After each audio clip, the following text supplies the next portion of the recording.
Money. All right. So who looking at it?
Morning and welcome to our SWAC football head coaches media session for Monday, November the 3rd. Begin at approximately 10:05 with Alabama A&M head coach Sam Shade, followed by Coach Eddie Robinson at 10:15 with Alabama State. Coach Cedric Thomas with Alcorn State will be at 10:25. Coach Raymond Woody will be at 10:35 with Bethune-Cookman. Coach James Colsey, Florida A&M, will be at 10:45. Coach Mickey Joseph with Grambling State will be at 10:55. Coach Alonzo Hampton with Arkansas Pine Bluff will join us at 11:05. Coach Terrell Buckley with Mississippi Valley State will be at 11:15. Coach Tremaine Jackson will be at 11:25. Coach Fred McNair with Southern will be at 11:35. Coach Chris Dishman with Texas Southern will be at 11:45. And Coach T.C. Taylor with Jackson State will join us at 11:55. We'll pause momentarily. Thank you for your patience.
And know that the better days are ahead.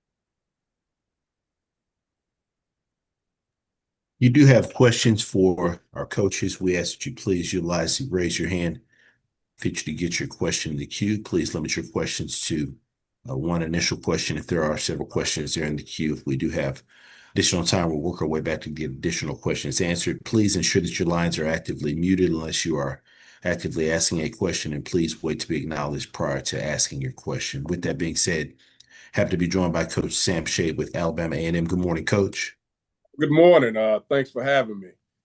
Absolutely, and we appreciate you taking time to join us, Coach. If you could start us out with an opening statement, recapping your team's most recent outing versus Grambling State.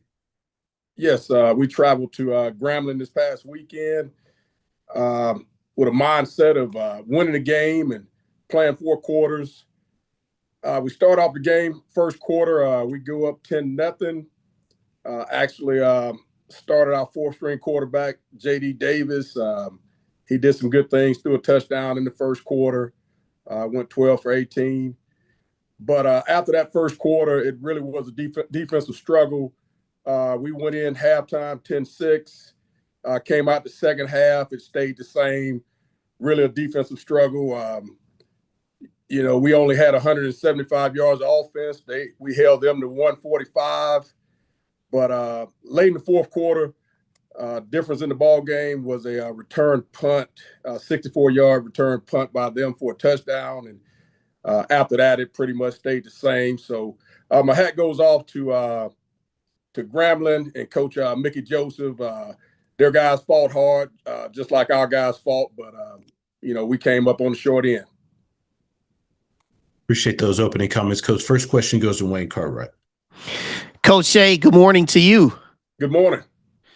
So I want to go right to the muff punt in the fourth quarter that was obviously taken off the board by the officials making a call. Did you get an explanation from the head referee? And if he did, what was his explanation for making that call?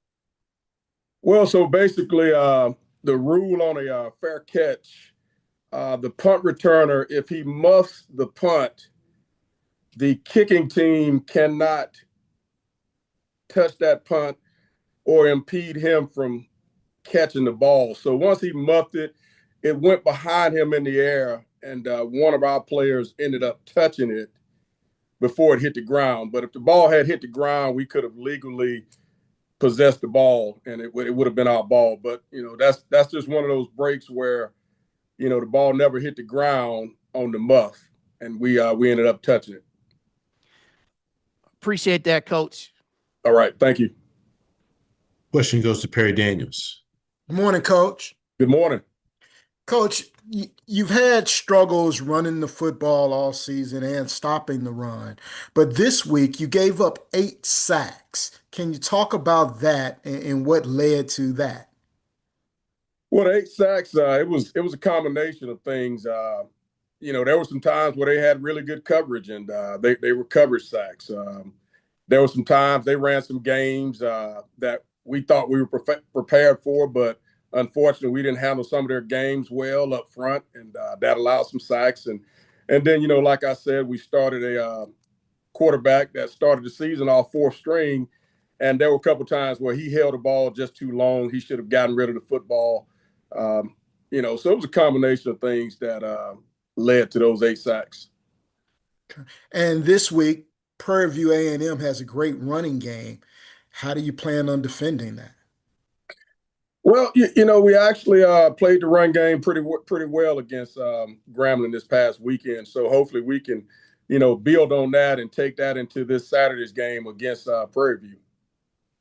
Thank you, Coach. Good luck. All right. Thank you. Question goes to Dr. Cavill.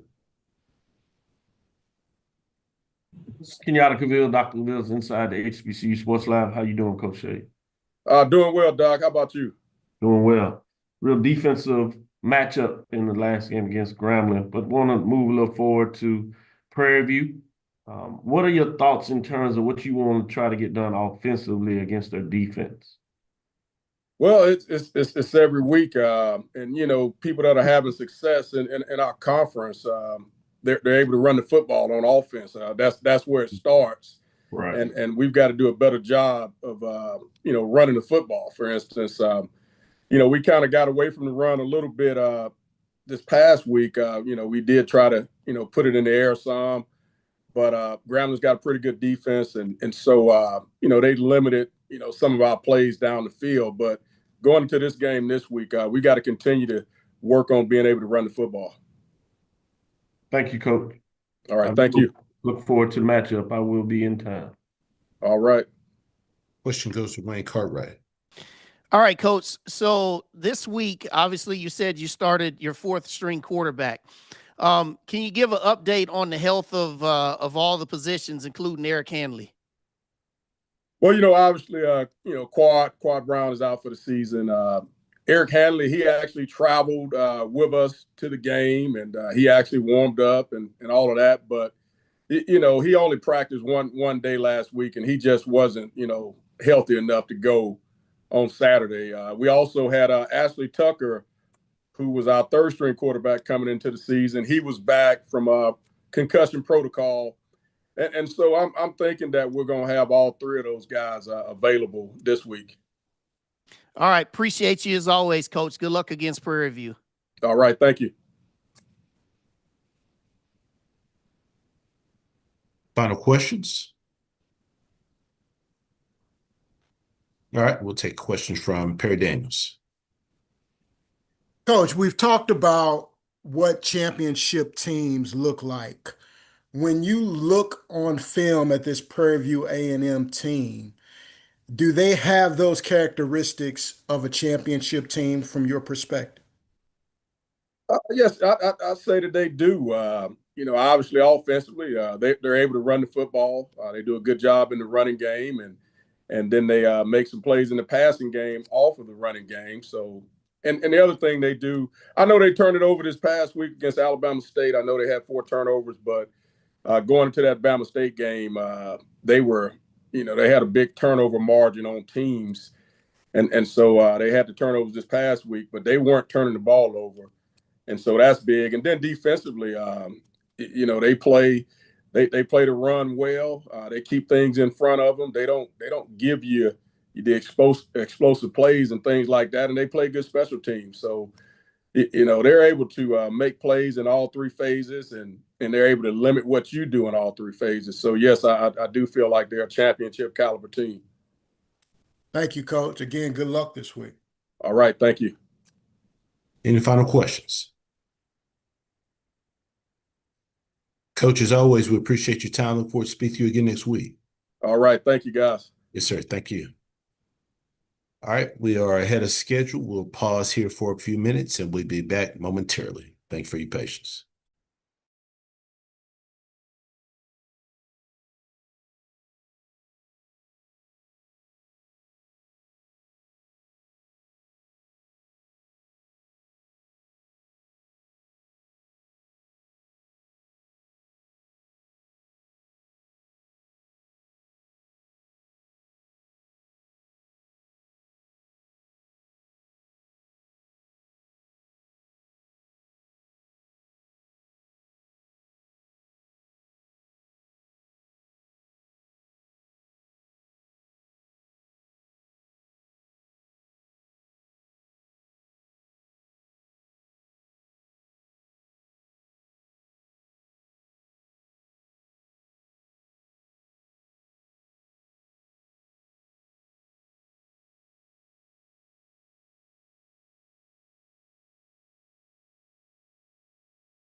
Once again, if you do have questions for our coaches, please utilize the raise your hand feature to get your question in the queue.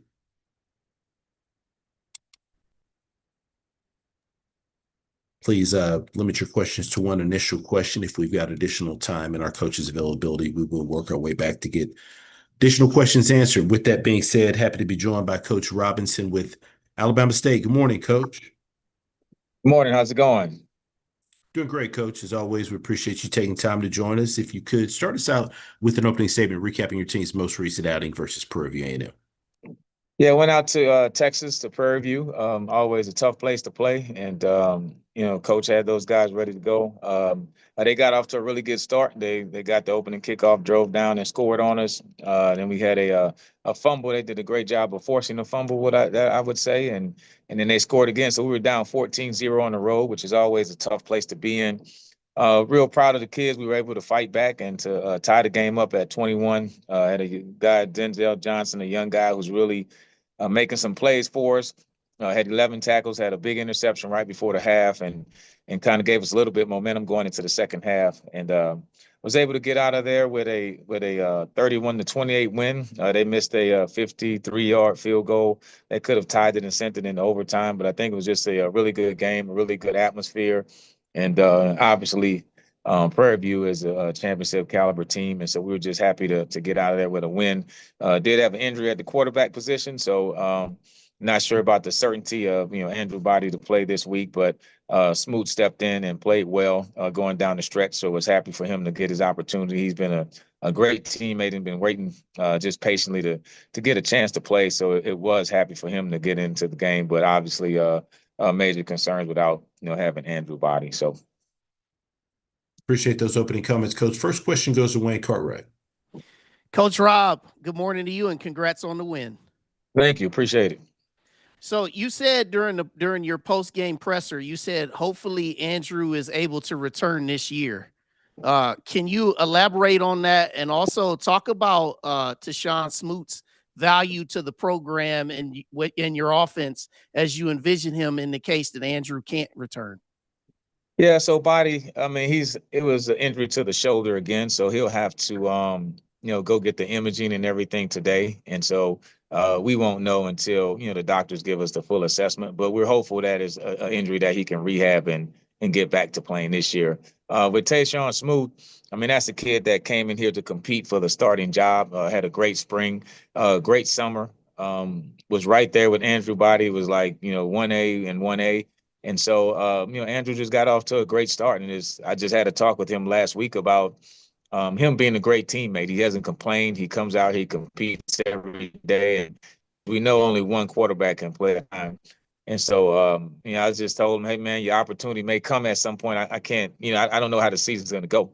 But I definitely appreciated him being a great teammate, not complaining and just going out there and work every day. So he's definitely ready to get in there and play.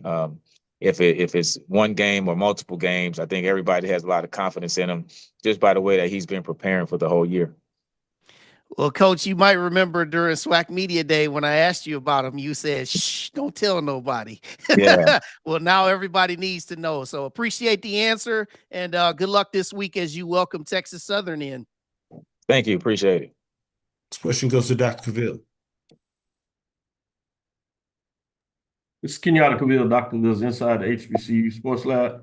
Good morning, Coach Robinson, and congratulations on the win. I was able to see the game. Obviously, you were taking care of business, so I didn't get over there, get a chance to speak with you post-game. But I wanted to ask you about your rushing attack. Put up 213 yards, but specifically Jamar Host in terms of what he was able to do, 127 yards on 21 carries. Obviously, he didn't get in the end zone, and a couple of other guys did. But talk about how successful you were able to do running the ball. Yeah, we have multiple backs, Marcus Harris, Holzclaw, Carl Ligon, Kuykendall, all of those guys are just playing really good. And, of course, it starts with the offensive line. But Holzclaw is the guy that usually starts it off. Just a great player. I mean, he's been working very hard. Had a season-ending injury last year, so he's still coming back from that. I think he's just about at the point where he can do the same things he was doing as a freshman. But just love what he brings to the table. A little bit undersized, quick, athletic, can make people miss, can go the distance. can catch the ball out the backfield, and he had a big game. He didn't get into the end zone. He's been missing the end zone for some reason. Marcus Harris got 2 more touchdowns. It's just how it's been working, but just his value, his usefulness to us. I mean, being a valuable player for us and what we're doing has been really big throughout the whole year. So just want him to continue playing at that level. This question goes to Perry Daniel. Thank you, Coach. Thank you. Good morning, Coach. Good morning. How's it going? Super fantastic, Coach. Congratulations on your victory. Dr. Cavill asked about your rushing game. I want to talk about your rushing defense. It's not typical that we see 248 yards put up on an Alabama State defense rushing. What were your thoughts in that game and how that occurred? Yeah, so we have to correct it. We put some things on tape that didn't look good, and so for us, it wasn't a lack of effort or guys, not trying to make the tackle, but I just think from schematically a little bit, I think Prairie View did a really good job.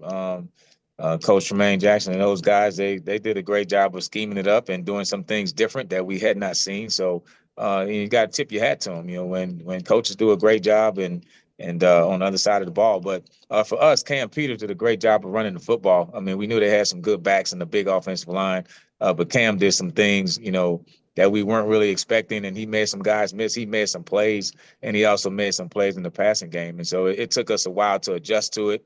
We had a couple stretches in the second and third quarter where we had it under control, but then he came back and made some other plays. And I think even on that last at the end of the game, we had a big tackle by Denzel Washington.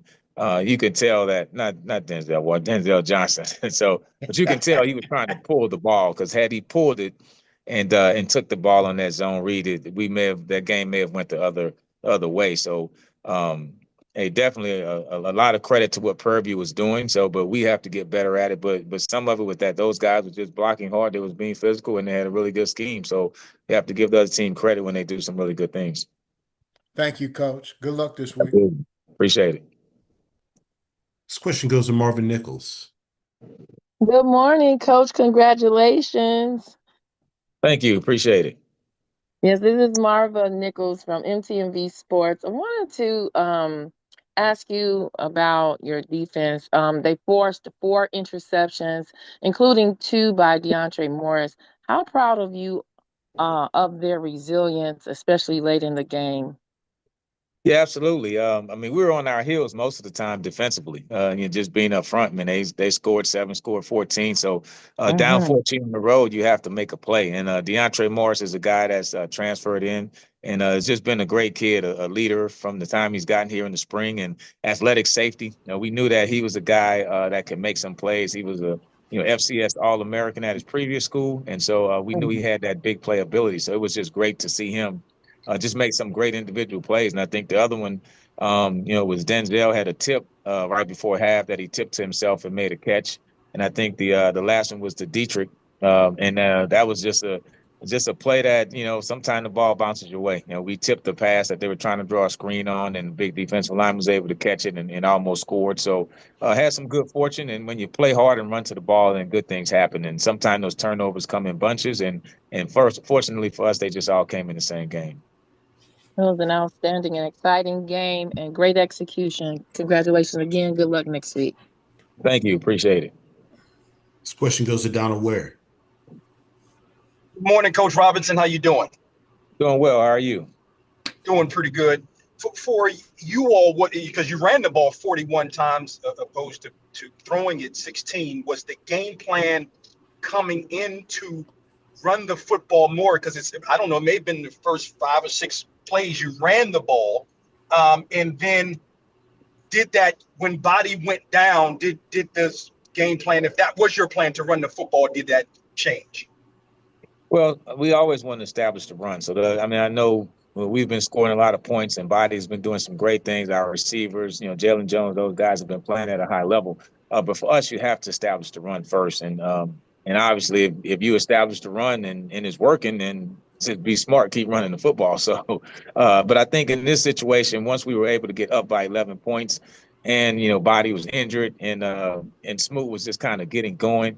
To me, it just made more sense to try to play the defensive game. Um, I tell my coaches, the offensive coach, he's trying to score as many points as possible. Defensive coach is trying to pitch a shutout. As a head coach, I'm trying to win by 1 point every game. And so once we're up by 11, we probably, some can say we got a little bit too conservative, but I think the biggest thing is you got to trust your defense and in those situations, especially on the road. And at that point, we're just trying to get out of there with a 1 point win. But I think we'll have more balance than what we had this game, especially with Smoot, able to go through the week and really get a grasp of what we're doing. So we'll be back to what we usually do, which is to have a balanced attack, run and pass. Thank you, Coach. Absolutely. Coach, as always, appreciate your time. Look forward to speaking to you again next week. Thank you. Appreciate it. Thank you. Next, we'll go over to Alcorn State. Once again, if you do have questions, please utilize the raise your hand feature to get your question in the queue. With that being said, happy to be joined by Coach Thomas with Alcorn State. Good morning, Coach. Good morning. Coach, if you could start us off with an open statement recapping your team's most recent outing versus Texas Southern. Yes, sir. Took this bunch on the road to Houston, trying to, get our first road win, and thought the guys traveled well, practiced well, and started out fast. I think we scored on the first one out of first drive, and defense got to stop, and getting up an explosive to KJ in that offense, and offensively I thought we settled down, got a big stop right before half, and just wanted to finish. We've been up, a couple times this year, and just for whatever reason, just couldn't finish, certain games. But was just satisfied that finally could get some stops at the end, and offensively could take some time off the clock, and was able to get a haul for a victory, a first conference road win. And so just excited about the coaching staff and how they prepared these young men, and also the way the young men performed on the road in a hostile environment. Appreciate those opening comments, Coach. First question goes to Wayne Cartwright. Coach Thomas, good morning to you and congrats on the win. Good morning. Appreciate it, sir. So the football guys were really good to you guys this week. You guys played a complete game where Jalen was 20 out of 24. You guys had 3 penalties for 25 yards, and you had no turnovers. Being the fact that you had a complete game like this, how gratifying is this for you guys as a staff and as a team that it all came together? And then also, what elements of this performance do you think can carry you forward to finish the last few games of the season? But Wayne, all honesty, I don't look at it as a complete game. I felt like we left a little bit of meat on the bone. We didn't didn't get enough first downs on third down. I think it was about 3 third and less than 2s and 3s we didn't get. We missed the extra point. And that's that 1 point that could have been hindering us from a 2-score game to a 3-score game. When you look at the Prairie View game at 13-12 and the Pine Bluff game 24 to 20 with the ball on the 15, where we were able to kick a field goal. So I didn't look at it as a complete game. This team got so much potential and a lot of growth. Being young and still just kind of finishing strong. So I look for them guys to come out on Tuesday morning, continue to grow and continue to get better. But we still got to put 4 quarters together. Gave up explosive, in the past game, from a coverage standpoint. And so still got a lot of work to do. And, I know the coaches and these guys will be chomping at the bits to get out on Tuesday morning and to right those wrongs and continue to get better. Well, Coach, also, I don't know, do I have time to ask a follow-up here, Andrew? Yes, sir. Okay, I want to ask you this also, Coach Thomas. This week you've got Southern coming in, and the guy who preceded you is on the other sidelines. Can you talk about what that means to you guys, the players, and just the vibe around the atmosphere down there on the reservation? Yeah, I don't know. I hadn't really heard much from the guys. I know some of the coaches.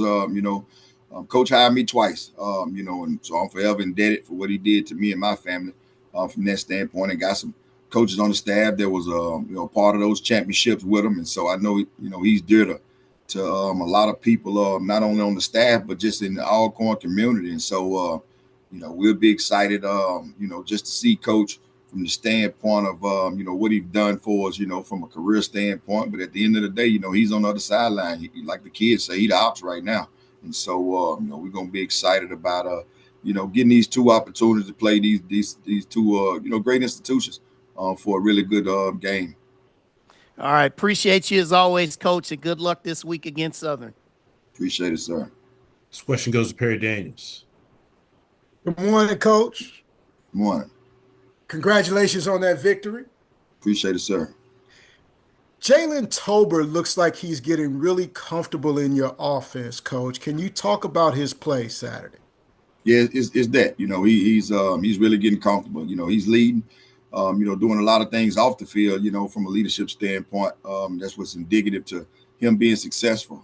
I think he's finding his niche, inside the system, getting comfortable with the guys that he can get the ball to the perimeter with, and really just getting the grasp of the system, completely. Starting to see a lot of different looks from a lot of defensive coordinators, and just really making good decisions. It was a play in the course of the game where I felt like, a couple weeks ago, he might have, tried to force it and, actually ran out of bounds on 3rd down, and we was able to get a stop. And I thought that was one of the key plays to us having success, but also just his development, or just the next play mentality. So, just awesome, just in his growth. I think he got maybe 6 to 7 touchdowns with no interceptions in the last few weeks. And so we continue to, continue to get better.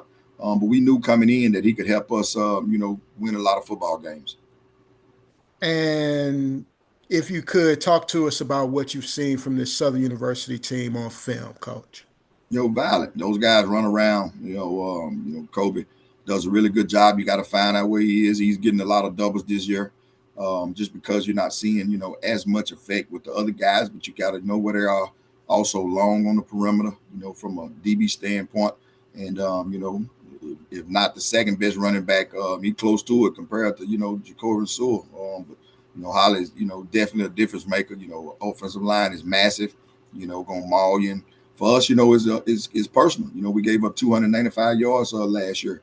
And so, all the coaches remember, and all the players who was here last year remember. So, we got to do a good job of making sure we corral him and make sure we don't have that same output from a run game standpoint last year. Thank you, Coach. Yes, sir. This question goes to Dr. Cavill. This is Kenyatta Cavill. Dr. Cavill's inside the HBCU Sports Lab. Coach, how you doing this morning? Congratulations. I'm blessed. How about yourself? Appreciate it. Oh, yes, sir. I'm doing well. Coach, I wanted to ask you about your running back, Reggie Davis. 6'1", 205-pound running back from Montgomery, Alabama, as you know. He got in the end zone 3 times, 20 carries, 87 yards, along with 15, playing some good football for you. Talk a little bit about him in the totality. You were able to run and rush for 224 yards, and he was a strong part of that. Yeah, that's one of Coach Boo's specialists, man. He's a staple when you talk about Alcorn running backs. He's coached some of the great ones and actually recruited, Reggie. Wanted to bring another running back in and take some of that pounding off of Sewell. And, Reggie just fit the culture. This place is, geographically is a different place. And, it's a place that you got to want to be at. And, Sewell, embraced him coming in. And Reggie did a really good job of just conforming to, things and how things are being ran down here. So he fits the culture, man. I'm just so excited, fiery, gets everybody enthused about what's going on, run violent, but just a really good football player on and off the field. So really just a blessing to have him and his parents and, his family part of this great institution. Thank you, Coach. Good luck this weekend. Look forward to the matchup. Appreciate it. This question goes to Marvin Nichols. Good morning, Coach. This is Marvin Nichols of MTMV Sports. How are you this morning? Oh, I'm blessed. How about yourself?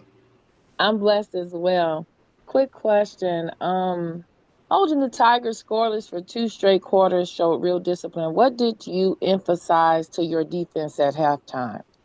Just finish. Coach Rowe and that staff, man, can't say enough about, him and his growth, the way he's managing the staff and, just the guys that's working with him. For us, it was just finish. We went in at halftime a couple games this year and, fell short, and couldn't get stops. And so that was the mission for us. It was a more to combat, type mentality. We wanted to go out and just be able to finish the game. And it wasn't just to the defense, but just overall, from a coach's standpoint, an offensive and special team. And I thought they did that. Thank you, Coach. Yes, ma'am. All right. Last question goes to James Hill.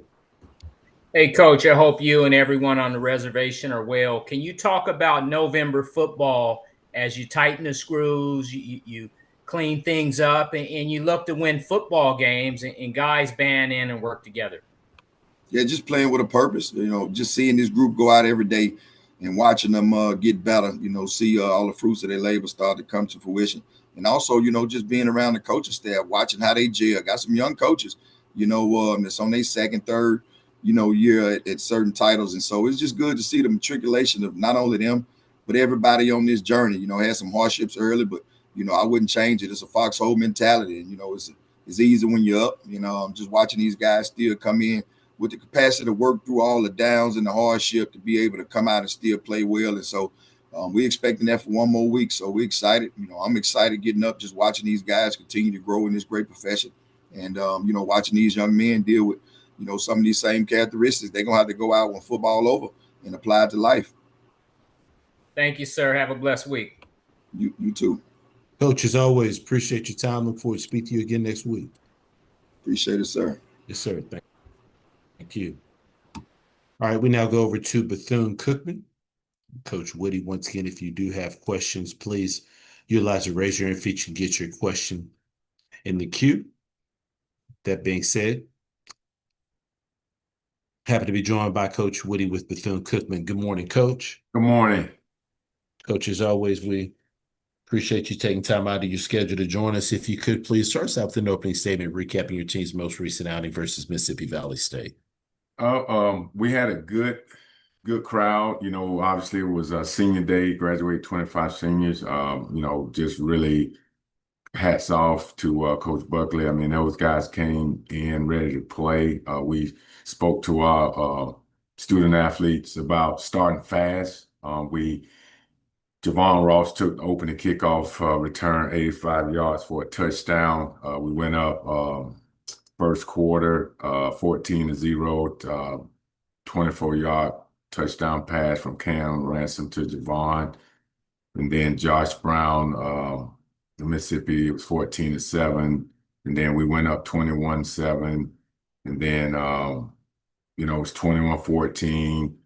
Then 28-14, then 28-17, and then it went on down to the wire, 42, you know, to 34. So we just got to understand that we got to play all four quarters, got to tighten up, you know, our coverage. But we went and handled business and ended up winning the football game. So I'm proud of the guys, you know, like I say, through all the distraction throughout the week. We tell the guys all the time, you know, we have to be focused. We got to stay laser focused, and we ended up getting the points that we needed to get to be victorious at the end. Appreciate those opening comments, Coach. First question goes to Wayne Cartwright. Hey, Coach Woody, congrats on the win and good morning to you. Good morning. So, can you talk about the impacts of playing meaningful games in the month of November in your program? And then also talk about this long trip that you guys are getting ready to make over to Grambling. What does the travel plans look like in the preparation for that? Well, you know, whether it's, you know, October, November, December, you know, these guys know that you got to come to work and go to work. You know, you cannot take anyone or any situation, you know, for granted. And I think our guys, they're starting to understand the process, and they understand that, hey, you know, you do things, you know, the right way as far as technique, fundamentals, attention to detail. You go out and be victorious like our guys have been doing, you know, for the last several weeks. And taking the trip, you know, obviously we've been on the road before. This is not our first time being on the road, but we're going to prepare. Like I tell the guys all the time, failing to prepare is preparing to fail. So every day we got to prepare the right way to make sure that we positive at the end of the day, you know. So with us traveling that far, you know, they understand what's at stake. I'm sure Coach Mickey Joseph doing an outstanding job. They're going to have their guys ready, and it's going to be a great atmosphere. Appreciate you as always, Coach. Good luck at Grambling on Saturday. Thank you. This question goes to James. Hey, Coach, I hope you and everyone in Daytona are well. You guys take the Wildcats take a 3-game winning streak into Grambling State University coming up. but just talk a little bit about November football and the health and strength of your ball club. Well, just playing hard every week. You're always going to have those guys, little nicks and bruises. Like I tell them, if you're not a football player, if you're not, hurting, it's the difference between being injured and hurt. And they understand that, we have to go about our business, taking care of our bodies, and then making sure that we're ready to go at any given situation.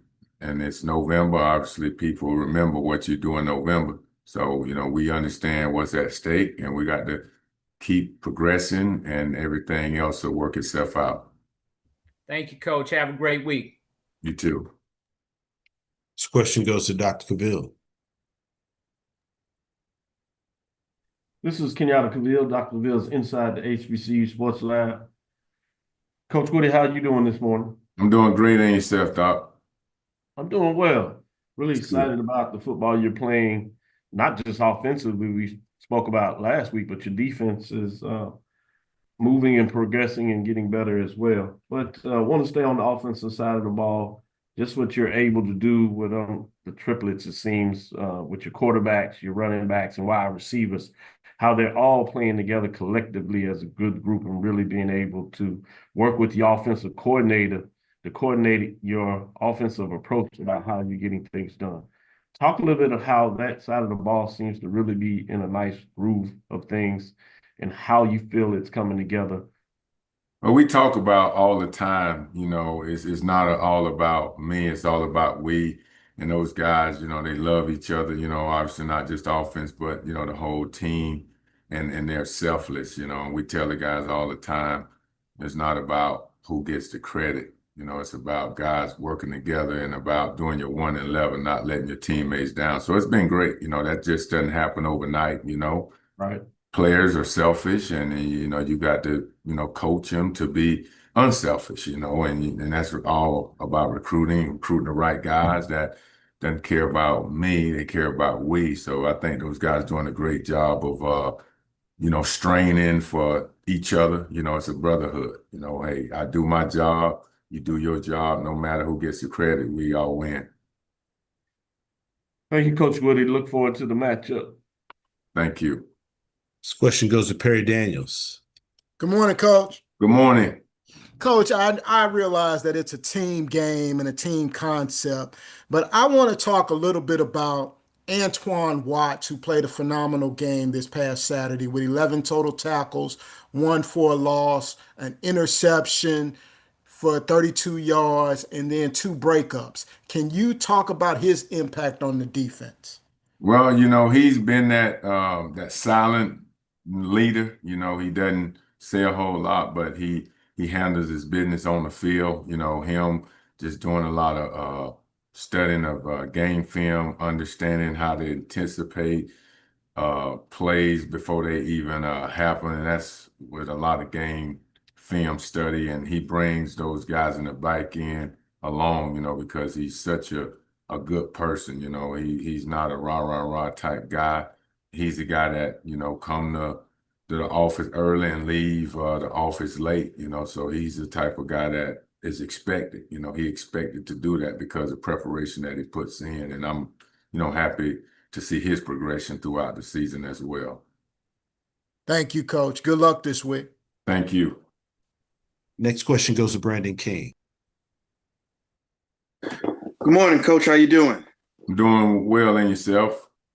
Doing well. Brandon King, inside the HBCU Sports Lab and SneakerShopTalk.com. Wanted to ask you about, with the win that you had over Valley, you finished the home segment of your season undefeated, which is something that the program hasn't achieved since 2017. Didn't know if that was something that you noticed or even cared about, but what does that say about your team's ability to take care of business at home? Well, it's a tough place to play, but obviously you have to make that environment that way, by handling your business. So my hat goes off to the players, and obviously, we have to coach them up. But, we take one game at a time. Obviously, you want to play in front of your home crowd and you don't want them disappointed, but, we have to prepare and do those things that's going to allow us to be undefeated at home. But it's, it's the next game on our schedule. It means a lot, though, to win at home. You get a lot of people starting to come out, and we're trying to, change the culture, and the guys are biting in and understanding what it's all about to do that. So it shows on the field and off the field and in the classroom. All right. Thanks, Coach, for that insight, and good luck as we move forward through the season. Thank you. Final questions for Coach? Coach, as always, we appreciate your time. Look forward to speaking to you again next week. Thank you so much. Good luck. Thank you. All right, we now go over to Florida A&M. Once again, if you do have questions for our coaches, please utilize the raise your hand feature to get your question in the queue. With that being said, happy to be joined by Coach Colsey with Florida A&M. Good morning, Coach. Hey, good morning. How you doing? Good.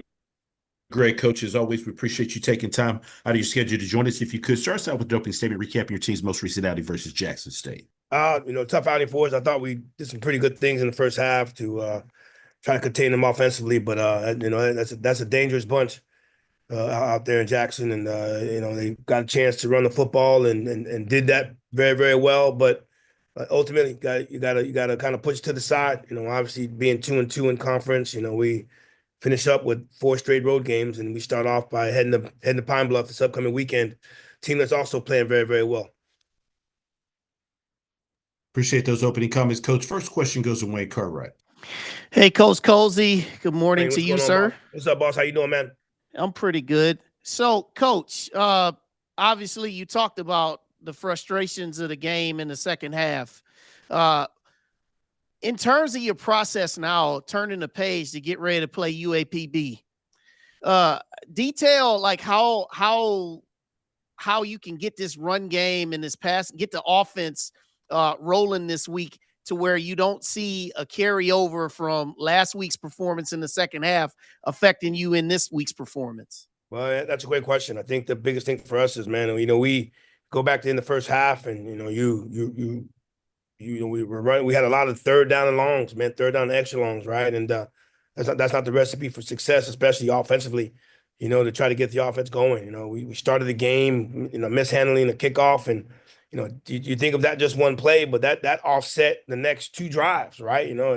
Having to start a drive at the 11 and then at the -11, and then obviously having to start the next drive at the -1. But that's all encompassing of not starting the way we needed to start. Especially, you knew Jackson had a long travel back, difficult travel getting back from Vegas, and then obviously coming on the road again. And the anticipation was, there's going to be a little bit of a letdown from them, and we didn't take advantage of that. And I'm disappointed with that. I thought we'd come out a little bit more,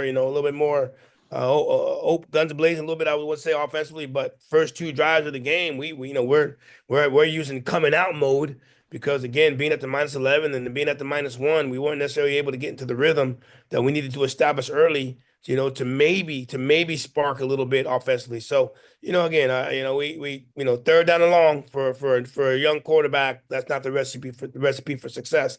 So we need to be much better on first and second down as far as putting him in a better situation. All right. Appreciate you as always, Coach. Good luck to you. Thank you, man. Appreciate you, man. Thank you. This question goes to Dr. Cavill. This is Kenyatta Cavill. Dr. Cavill's inside the HBCU Sports Lab. How you doing today? Doing well, man. What's going on? Doing pretty well. Wanted to ask you more of a philosophy in terms of coaching.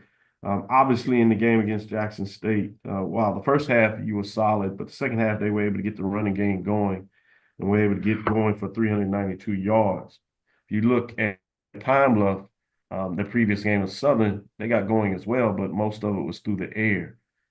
How do you go through a week when you start working through your process, looking at film? Obviously, there's some things that you want to do approaching the run game, but at the same time, you want to make sure you're efficient in your pass defense in terms of at least what Pine Bluff was able to do well in their last game. Well, you're going to always look at the key players and what they bring to the table. Mm-hmm. But you don't really want the key players to beat you, right? So you try to take advantage, take away the things that you think they're going to be trying to do on the offensive side of football. I think ultimately right now, after 8-9 weeks of playing, teams are going to do what you haven't done well or what you haven't played against well. So, I think still bottom line is, you want to make sure you stop the run because that's something that we've had a really, really tough time doing. And you might be putting your DBs on the island a little bit, but you at the end of the day, Jack State beat us this past weekend, not because they were able to throw the ball to all these receivers they had. They were able to run the ball effectively, take time off the clock, and then have success on third down when they needed to. So, you still want to continue that mindset, but also understanding, their quarterbacks can run and throw the ball effectively. They got a very, very good group of wide receivers. So, we definitely take that into consideration, but but at the end of the day, you look at the last 4 games or 4 or 5 games they played, see what they've done, and but you want to make sure you take away what they've had success with. But you also have to understand that they're going to definitely take some plays from previous teams that have had success against us. Right, makes sense. Thanks, Coach, for sharing. Appreciate you, man. Good luck this weekend. Thank you. This question goes to Perry Daniels. Good morning, Coach. Hey, what's up, boss?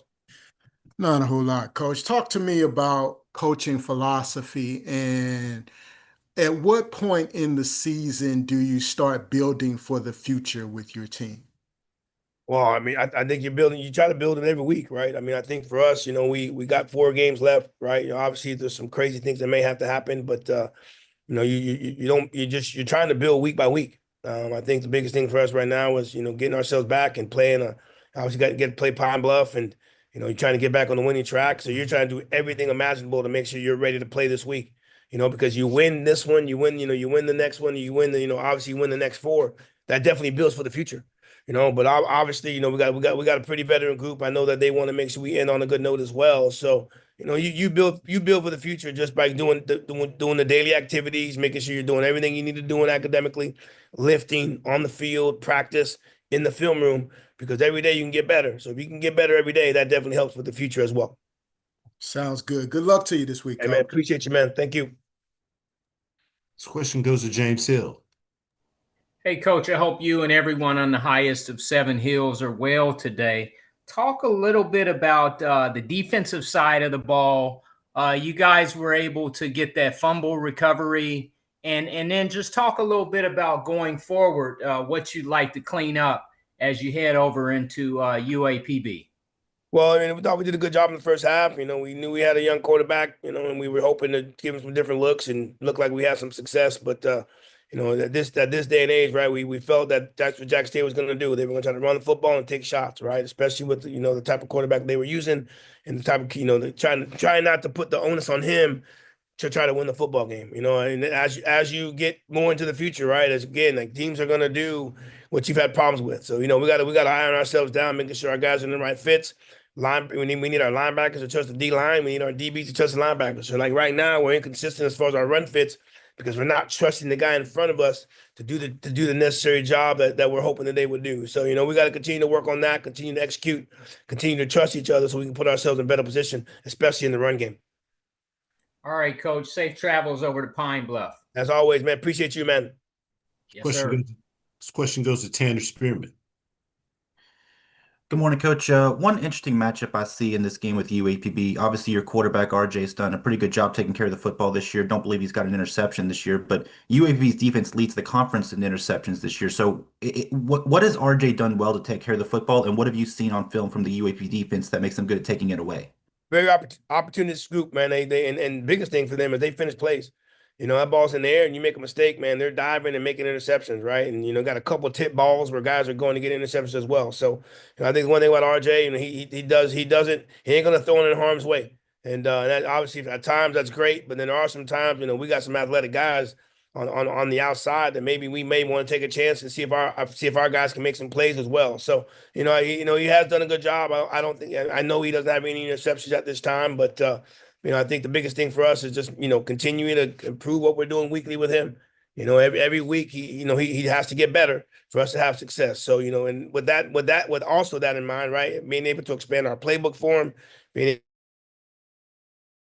have success with, but he'll tell you, man, we might have missed some shots this past Saturday, which would have put us probably in a better spot offensively, and just being able to trust his coaching and trust his teaching, right? I mean, there's some things that we obviously want him to do better, and we need him to do better for this offense to have success. So, again, at the end of the day, I think that he is the leader of offense, and for us to have the success that we need to have, and those 2 weeks before we play Jackson, The reason why we were having the success we were having on the offensive side is the execution from our quarterback position, where maybe this past week we didn't necessarily have what we needed. So continue to improve, continue to buy into what we're doing system-wise, and just continue to put the ball in the hands of our playmakers. That's the best thing that we can do. All right, thank you, Coach. All right. Final questions? Coach, as always, we appreciate your time. Look forward to speaking to you again next week. Hey, appreciate you guys, man, and good luck to everybody this week. Sir, thank you. All right, we now go over to Grambling State. Once again, if you do have questions for our coaches, please utilize the raise your hand feature. With that said, happy to be joined by Coach Joseph with Grambling State. Good morning, Coach. Good morning. How you guys doing? Doing great, Coach. And as always, we appreciate you taking time to join us. Coach, if you could start us out with an opening statement, recapping your team's most recent outing versus Alabama A&M. Well, it was an ugly win. And we knew going into the game that it was going to be a tough game because it was a really good Alabama A&M football team. And sometimes you can't look at the numbers and assume that that team's going to show up that day. They had a really good game plan on defense to slow our run game down. And our defense played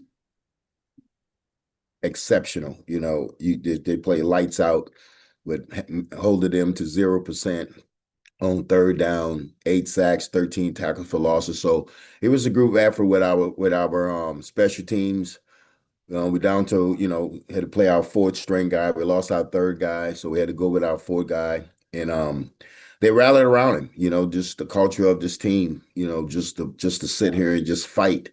And we have a motto around here. We put 11 on the field and we fight like tigers. No matter who's out there, we expect you to do the job. But as coaches, we had to help him. So we wanted to make sure that, every drive ended with a kick, either extra point, field goal, or punt. And we were successful because we was very bad on third down. We were 1 out of 15. So it was an ugly win, but we got to take it. Appreciate those opening comments, Coach. First question goes to Wayne Carter. Coach Joseph, good morning to you, sir, and congrats on the win. Thanks, Wayne. Good morning to you. So let's see, okay, so with everything that you guys have, obviously Darrensburg goes down, you're playing Benoit.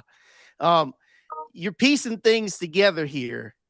So with everything being said, obviously it's a week-to-week principle, but what do you guys as a staff have to do considering where you guys are at in quarterback and some of your other areas on offense to piece this thing together another week?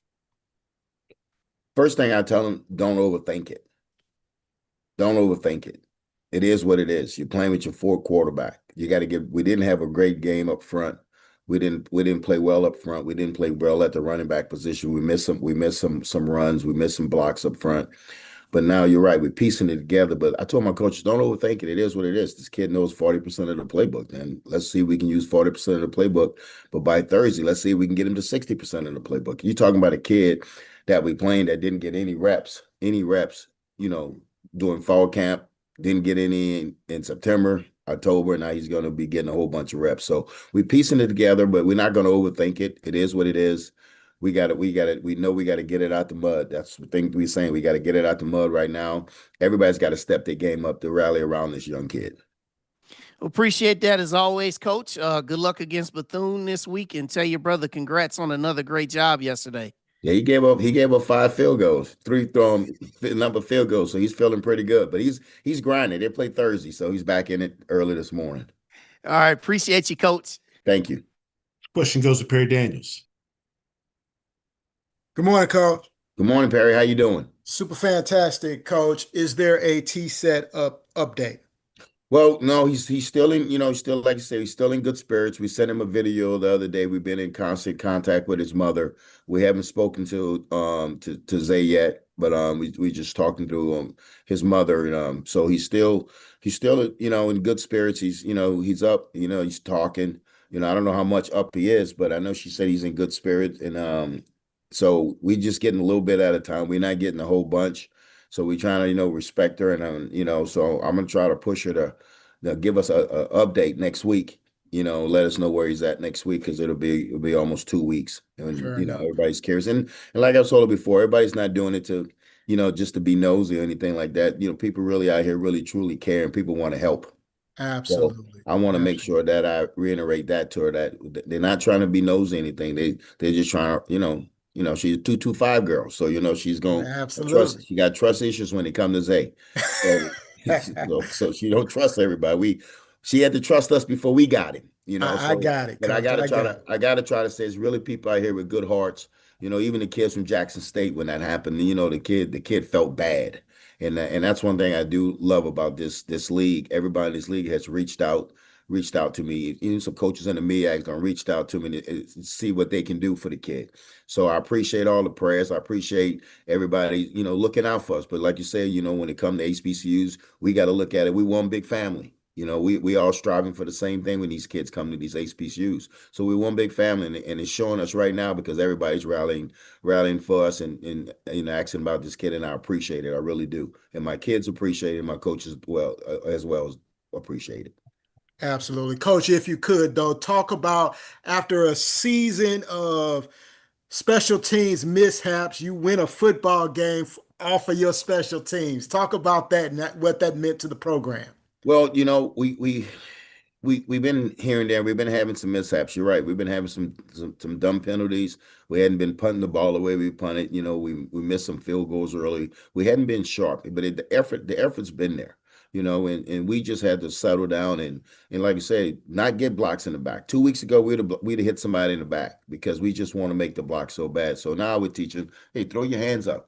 Just follow the technique. So we get them to take coaching on the special teams, and there's some young kids out there. We got some young kids out there, some young freshmen that's keep grinding. But you know what? The effort's there, and now we just got to continue to coach them and get them better. But it was good to see, and it was on safe. It was on safe with the defense out there that the kid ran it back. But he was a great punt returner coming out of Cal Poly. So and my thing is I need a punt catcher first. I want somebody that's going to field it. He did drop one because he interfered with, but he did a great job when he caught the one for a touchdown, just to finding the sideline and hitting it and make him cover. So take my hat off to Coach Ricard and the special team guys. Thank you, Coach. Thank you for the update on TSET, and good luck this week. Thank you. This question goes to James Hill.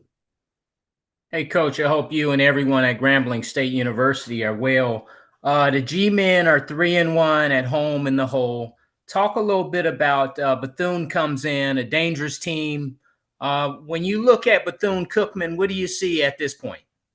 Well, it's a well-coached football team. Well-coached football team. They doing a great job, out there with putting this team together. There's a lot of kids that returned. The quarterback's a really good player. 44, the D lineman, he's really active. But when you talk about these Florida teams, there was one thing about them: they can run. They can run. So when you can run, you can do so many different things because you speak and overcome a lot. But it's a solid football team. They're playing good football right now. They're hot. But like you said, they got a trip, but it's not their first time making a trip. They went to Jackson early in the year, so I don't think the trip's going to affect them as much. But it's a good football team. We got to try to put a game plan together to try to slow them down, because it's a team that that's like they're hot right now. They're playing good football, and I think they really up there in the East. I think they like maybe second in the East, or second or third, but. It's just a tough football team. But it's like I said earlier in my first press conference earlier, that this is the respect of this league. This league is the SEC, HBCUs, because every week you got to strap up. Everybody, when you look around the conference, everybody's playing good football against each other. And you take your hat off to the coaches in this league because they're well coached.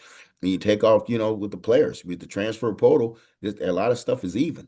A lot of stuff is even. So, you take your hat off to the league. It's a tough league to play in. And Bethune's playing good football right now. They're one of the hottest team in the country right now. All right, Coach. Have a blessed week. Thank you. This question goes to Dr. Cavill. This is Kenyatta Cavill. Dr. Cavill's inside the HBCU Sports Lab. Good morning, Coach Joseph. Good morning, Doc. How you doing? I'm doing well. Congratulations on the win. I know you framed it as ugly and certainly could understand why, but as you alluded to, the fact of toughness of the league and the versatility of different teams that you play in week to week and how teams get up, rivalries and all that kind of stuff that's involved.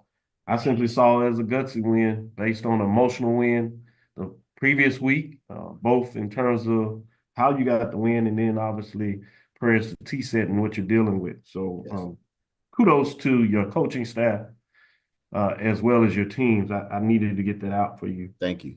But I wanted to ask you a little bit about the challenge after playing such a good defensive game, coming in and playing Bethune-Cookman that seems so versatile. They're able to pass, run quarterback, they're able to run the ball, receivers. You talked about in Florida, a lot of that is double dose the fact that they got speed as well. So talk about the challenges that you go in this type of matchup because of the versatility of an offense of that magnitude. Well, it's a tough matchup. It's a tough matchup for our defense. It's also a tough matchup for our offense because they really athletic on defense also, but on offense they're very explosive. You know, they know how to score points. They Trigger Man is a really good seasoned kid that's been around for a while, and they do a good job with their scheme. They do, you know, they'll spread you out. When they spread you out, you got to go out there because if you don't go out there, they're gonna spit the ball out there, and now they're one-on-one, and they really good. They skilled kids are really good in open field. They make you miss. So we gotta work our butts off this week, you know, in open field tackling, and just to try to put some pressure on them and give them some unscouted looks to try to slow them down a little bit. But like you said, it's a really good football team. We catching them at a bad time. I just want to say yes, it's not good for us. That's real But talk. it's not good for us. But they like I said, they're hot. But you know, it's just like you say, it's just the credit of this league. You know, everybody. You know, when you talk to these coaches around the league, you know, you got to get ready every week. You got to get ready every week because everybody's going to play, and you take your hat off to the coaches. And you know, I just think that we catching them at a bad time because they're rolling right now. So, but we got to get back to work. We got to get back to work and see what this little 17-year-old can do, and go from there with it. Thank you, Coach, for the insight and Thank you. humility. I appreciate you. Take care. Have a good one. This question goes to Marvin Nichols. Morning, Coach. Marvin Nichols, MTMV Sports. It was a really, really gutsy game, and it was hats off to you and the staff.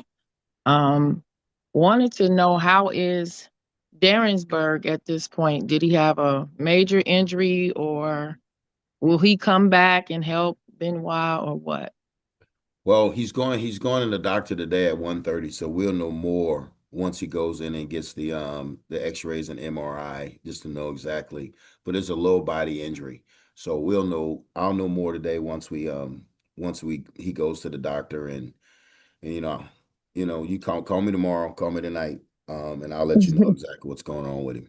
But he's going to the doctor today, and you know, and he's disappointed. He's disappointed, you know, because you know he put so much work in that week to get ready for this game, and I thought as the game went on that he knew more of the playbook than Hayden, you know. So now we're dealing with Hayden right now. So, but I'll let you know more once I find out more. All right, thanks, Coach. Thank you, Coach. As always, appreciate your time. Look forward to speaking to you again next week. Okay, appreciate you guys and everybody. Good luck this week, sir. Thank you. All right. We now go over to Arkansas Pine Bluff. Once again, if you do have questions, please utilize the raise your hand feature to get your question in the queue. With that being said, happy to be joined by Coach Hampton with UAPB. Good morning, Coach. Good morning. Coach, as always, appreciate you taking time to join us. If you could start us out with an opening statement recapping your team's most recent outing versus Southern. Yeah, we had a home game against Southern. Kids came out, played well in all three phases. We were able to get a win over a team we hadn't beaten but once in the last 10 years. So it was a good win for our program. And, you know, obviously knew a couple of the guys on the staff. Coach Miller, I was his GA at Southern. He's a D coordinator, so a good friend of mine. And just so excited to get the win. Appreciate those opening comments, Coach. First question goes to Wayne Cartwright. Hey, Coach Hampton, congrats on the win, and hope all is well with you today. Yes, sir. Same to you. So, Coach, coming off of this game against Southern, you know, you guys, in the games that you guys have really performed well in, Christian Peters has really, really performed well. And the games that you guys have not, obviously, he has not either. So now turning the page this week to FAMU, what parts of that game against Southern offensively and how much you guys executed can you translate and carry over into this game next week to prepare you best against this FAMU team? Our quarterback needs to deliver the ball where the ball needs to be delivered. We need to be able to run the ball. We'll run first team. And I know everybody's like, oh, Peters is throwing the ball. That's not necessarily the case. In this league and any other league, you have to be able to run the football. And when you can run the football, then you get more guys in the box. So the games that we have not done well, we've thrown the ball too much. And I want to do what we do best. I mean, we got a good offensive line. We have a quarterback that can run and throw it. We just got to be more balanced. And when we're balanced, it's good complementary football all the way around. It helps our defense out. It helps our special teams out. So we just got to be smart with what we do.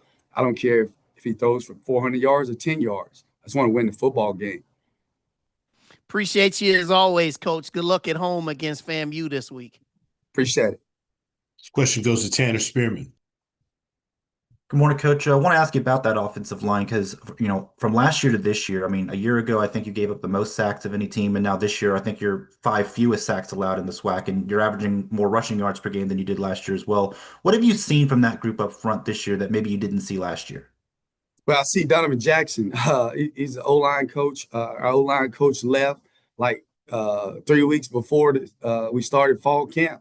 But I did a retreat with some coaches, NFL coaches, and this agent, man, and it was his guy. And it's funny how God works. And I went down there and visited with him, and I was looking for an O-line coach. I texted him, and he said, Coach, I got the guy for you.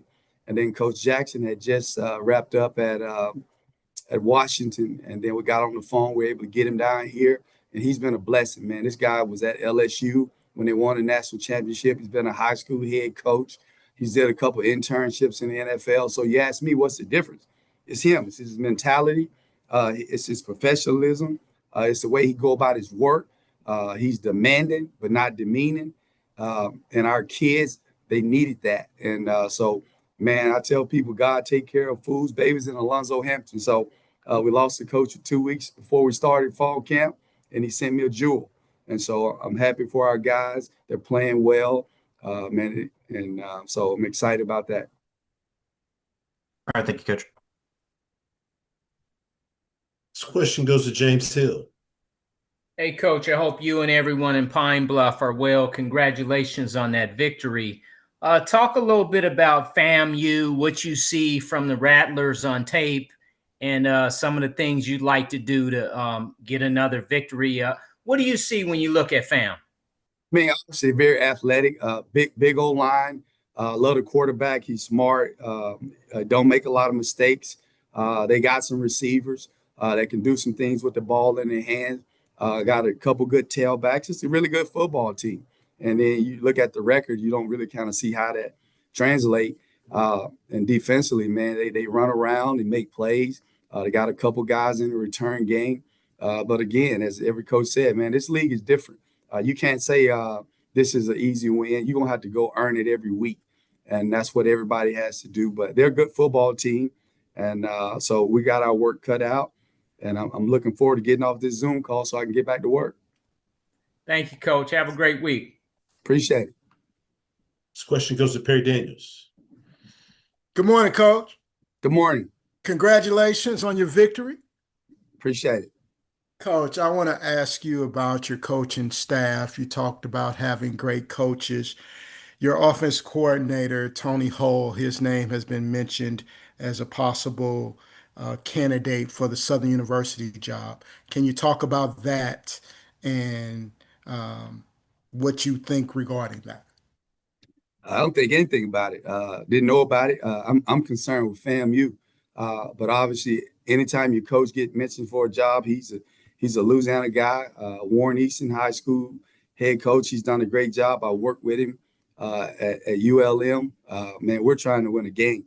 But, if he came to me and asked me my advice, I give him all the information I got. He deserving of every opportunity that he gets. But that's the only thing I have to say about that.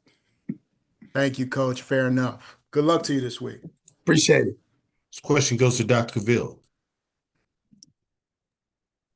This is Kenyatta Cavill, Dr. Cavill's inside the HBCU Sports Lab. Good morning, Coach Hampton, and congratulations on the win. Appreciate it.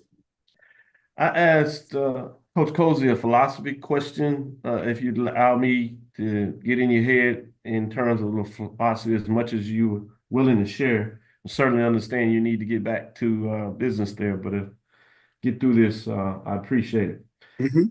I wanted to ask you from what you were able to do successful. Obviously, you go in a game plan, and a lot of football is unique is the fact that you adjust on the fly and you make it work. And the better you're able to do that based on what's going on, a lot of times it puts you in position to win. And sometimes it allows you to even flourish. You're able to flourish in terms of putting up 40 points against Southern specific. A lot of it was with the pass. But last week, Jackson State was able to do some things running the ball against FAMU. How do you go in when you analyze the tape and decide what you're going to do?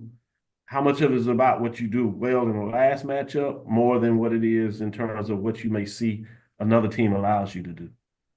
Well, obviously, I think if you go back and look at our last 3 games, we were able to run the football. And again, we had a 100-yard rusher or close to it. And the 2 previous games, we didn't. And those are games that we lost. So you got to be able to establish the run. Right. And that just gives your team a mentality, toughness about them. I think a lot of times you just draw back and pass the ball, it kind of makes you soft. And that's not what I want. I want a tough Pine Bluff. We talk about being a tough-minded football team. And I want to set the mindset that's who we're going to be. And obviously, we do have a quarterback that can throw it and run the ball. And so from a perspective of just watching, obviously we're going to do what we do best because that's what we do, right? We practice on what we do. And if a team is taking that away, you got to be able to watch film, as Coach said, and kind of get an idea of what things may work or things that they haven't covered well. And so obviously we've always done that. But at the end of the day, you got to be able to stop the run as a defense and got to be able to tackle in space, especially when you're playing a team like FAMU. They got some athletic guys out there. And so that's what you get in Florida. And so special teams wise, we got to be able to, not give up a big play. They got some great return men. And so you want to have complementary football in all 3 phases. Very rarely you're going to be able to sit back there and throw the ball 30, 35 times. That's not a winning recipe for us at the University of Arkansas at Pine Bluff. And I said, I'm not afraid of it. We don't have all the talent that a lot of the other teams got. We got some young guys that are very talented, but they're not seasoned yet. And so we have to do what's best for us that keeps us in the game the longest. And so we got to be able to run the football, got a good offensive line. And regardless of what people are doing, then you got to kind of see if they're going to put 8 guys in the box, you take your shots, things of that nature. And on defense, you got to be able to stop the run, especially this week. They got a good running back, man.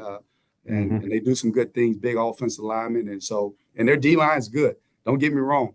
And so I'm pretty sure they may feel like they're going to be able to stop the run and we're going to have to be able to take some shots. And, our receivers got to make plays. Last week, they made the plays, a couple one-handed catches for touchdowns. And the week prior to, we didn't do that.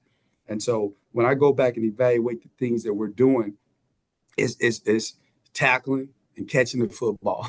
If you can do that, man, you're going to have an opportunity to win games in this league. Appreciate the in-depth insight. Thank you, Coach Hampton. Good luck this weekend. Look forward to the matchup. Appreciate it. Last question goes to Keisha Kelly.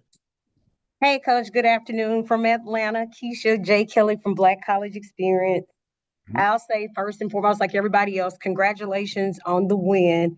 I always come back to this. You talk about you want to be able to beat up, and indeed, the team did some beating up over the weekend against Southern University. You also talked about knowing that good things were going to come if y'all keep on performing, and this was the big time.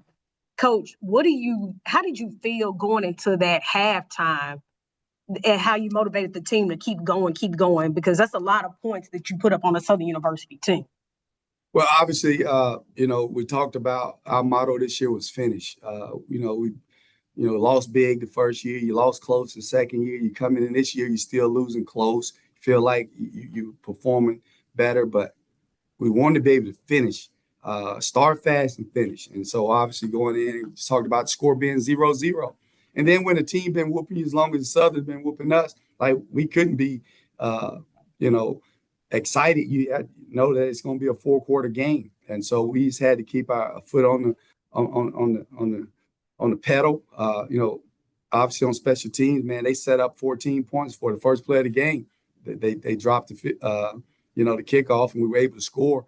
Then we get an interception, so we put our offense in great position. I think we gave them the ball maybe three times. We blocked a punt in the red zone. So I mean, we set them up nice, and that's what complimentary football is. So I think 21 of those points came off of either turnovers or special teams.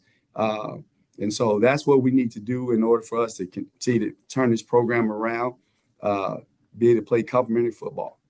All right, well, Coach, I'll let you get back to work, and good luck at FAMU this weekend. I appreciate it, and you have a blessed week. You too. Coach, as always, we appreciate your time. Look forward to speaking to you again next week. All right, appreciate it. Y'all be blessed. Sir, thank you. We now go over to Mississippi Valley State. Once again, if you do have questions, please utilize the raise your hand feature to get your question in the queue. With that being said, happy to be joined by Coach Buckley. Good morning, Coach. Good morning. Coach, as always, we appreciate you taking time out of your schedule to join us. If you could, start us out with an opening statement recapping your team's most recent outing versus Bethune-Cookman. Oh, man, we had another tough one after it felt like a 30-hour road trip on that darn bus. I felt like the guys responded really well under those circumstances. We got off to a horrific start. Opening kickoff, they run back. So we're down 7-0. It's 10 seconds in the game. The finish up 42-34. The way the guys fought, we actually played for 4 quarters for the first time this year. We made some plays. Obviously didn't make enough. But the energy and where we're trying to go is trending upwards. I told the team I was very proud of the effort and the way we performed and didn't have a lot of complaining and bickering on the sideline, even though it was down 14-0 in the first quarter. So we still have a long ways to go, but we're trending in the right direction. Appreciate those opening comments, Coach. First question goes to Dr. Cavill. Kenyatta Cavill, Dr. Cavill's inside the HBCU Sports Lab. We'll talk a little bit about Josh Brown. I know didn't get the win, but played really well offensively, Coach. So I wanted to talk about your junior 6'3" quarterback who put up 418 yards, 36 of 57, had a touchdown, but one interception. Among what you were able to do, running the ball, really all phases, getting it done offensively in that matchup. Yes, you're talking about somebody that did a tremendous job for us. Pretty much, 70-80% of our offense, running, throwing. Is a special person that wants to be great. I think he's in that area where I'm good. But just like you look at the tape and you say, man, that could have been even better. Minus the interception, which hurt us, right? You give up points there. You lose by 8. But overall, a very good job. Again, trending in the right direction. But nobody is pleased and happy with that. You hear other coaches, you hear other teams talk about we're close. You get tired of saying that. We need to get over that hump and close the door. And Josh is going to be one of the main reasons that we do that. So as long as he keeps improving, don't get comfortable where he's at, we feel like we have a shot with anybody we're playing. Thank you, Coach. Good luck this weekend. Look forward to the matchup. Thank you. This question goes to Wayne Cartwright. Coach Buck, good morning to you. Morning. Well, I say it all the time. I always sing your praises about how hard you guys play and just your spirit and just how much you care, man. And that just can't be understated. So I wanted to start by saying that. Thank you. Now, I also want to just ask you, being that you guys have 4 games remaining and you guys have 4 opportunities to continue to enhance your culture, build on your pillars, and build on the things that you want in your vision. Talk about just the opportunity that's in front of you this weekend with Jackson State coming to town. Well, listen, I tell them it's a privilege to play college football with FCS school Division I.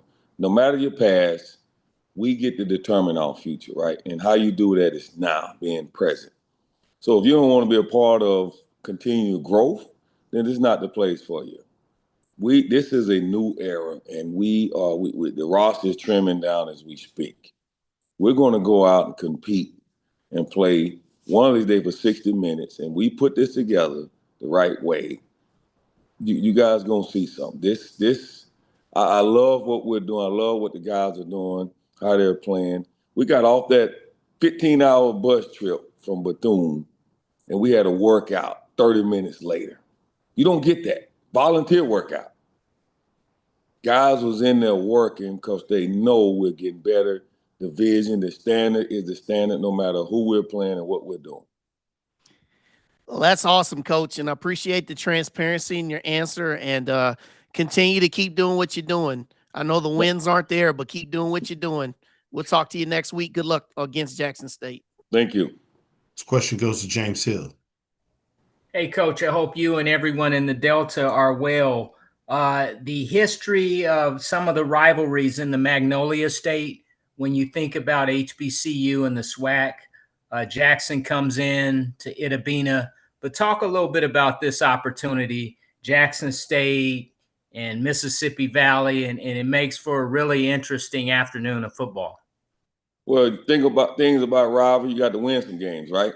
You have to beat them. Kind of, you talk about the Miami, Florida State, where you kind of win in spurts, but it's not one-sided. What we're trying to create here is we want to be competitive, no matter who it is. I know Jackson State is coming in, but we want to get where we're not playing for one season, one game. We're trying to build a program here, a program that's sustainable, that can go in and game out and compete and have a legitimate chance to come out of there victorious. Thank you, Coach Buck. Have a blessed week. Thank you. Last question goes to Marvin Nichols. Good morning, Coach. Morning. Marvin Nichols from MTMV Sports. I want to just say that you're doing a great job and you're very exciting to watch. Despite the record, your players are competing hard every week. How do you keep their confidence and belief strong through the final games of this season?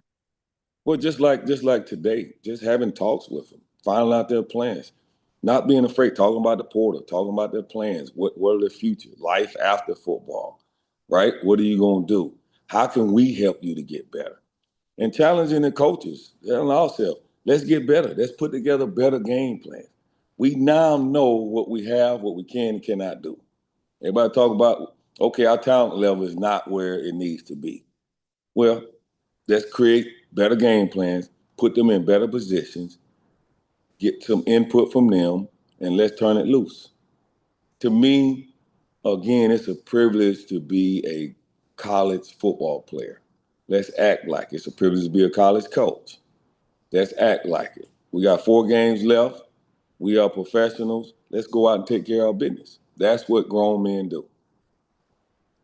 Well, you're very optimistic, and I want to continue to encourage you, and I look forward to watching you this weekend. Thank you. Good luck to Hopefully you. that's going to turn into us making more plays than we're giving up. It's gonna happen. I really believe that. You're very optimistic, and you're doing a great job. So Thank good you. luck to you this weekend. Thank you.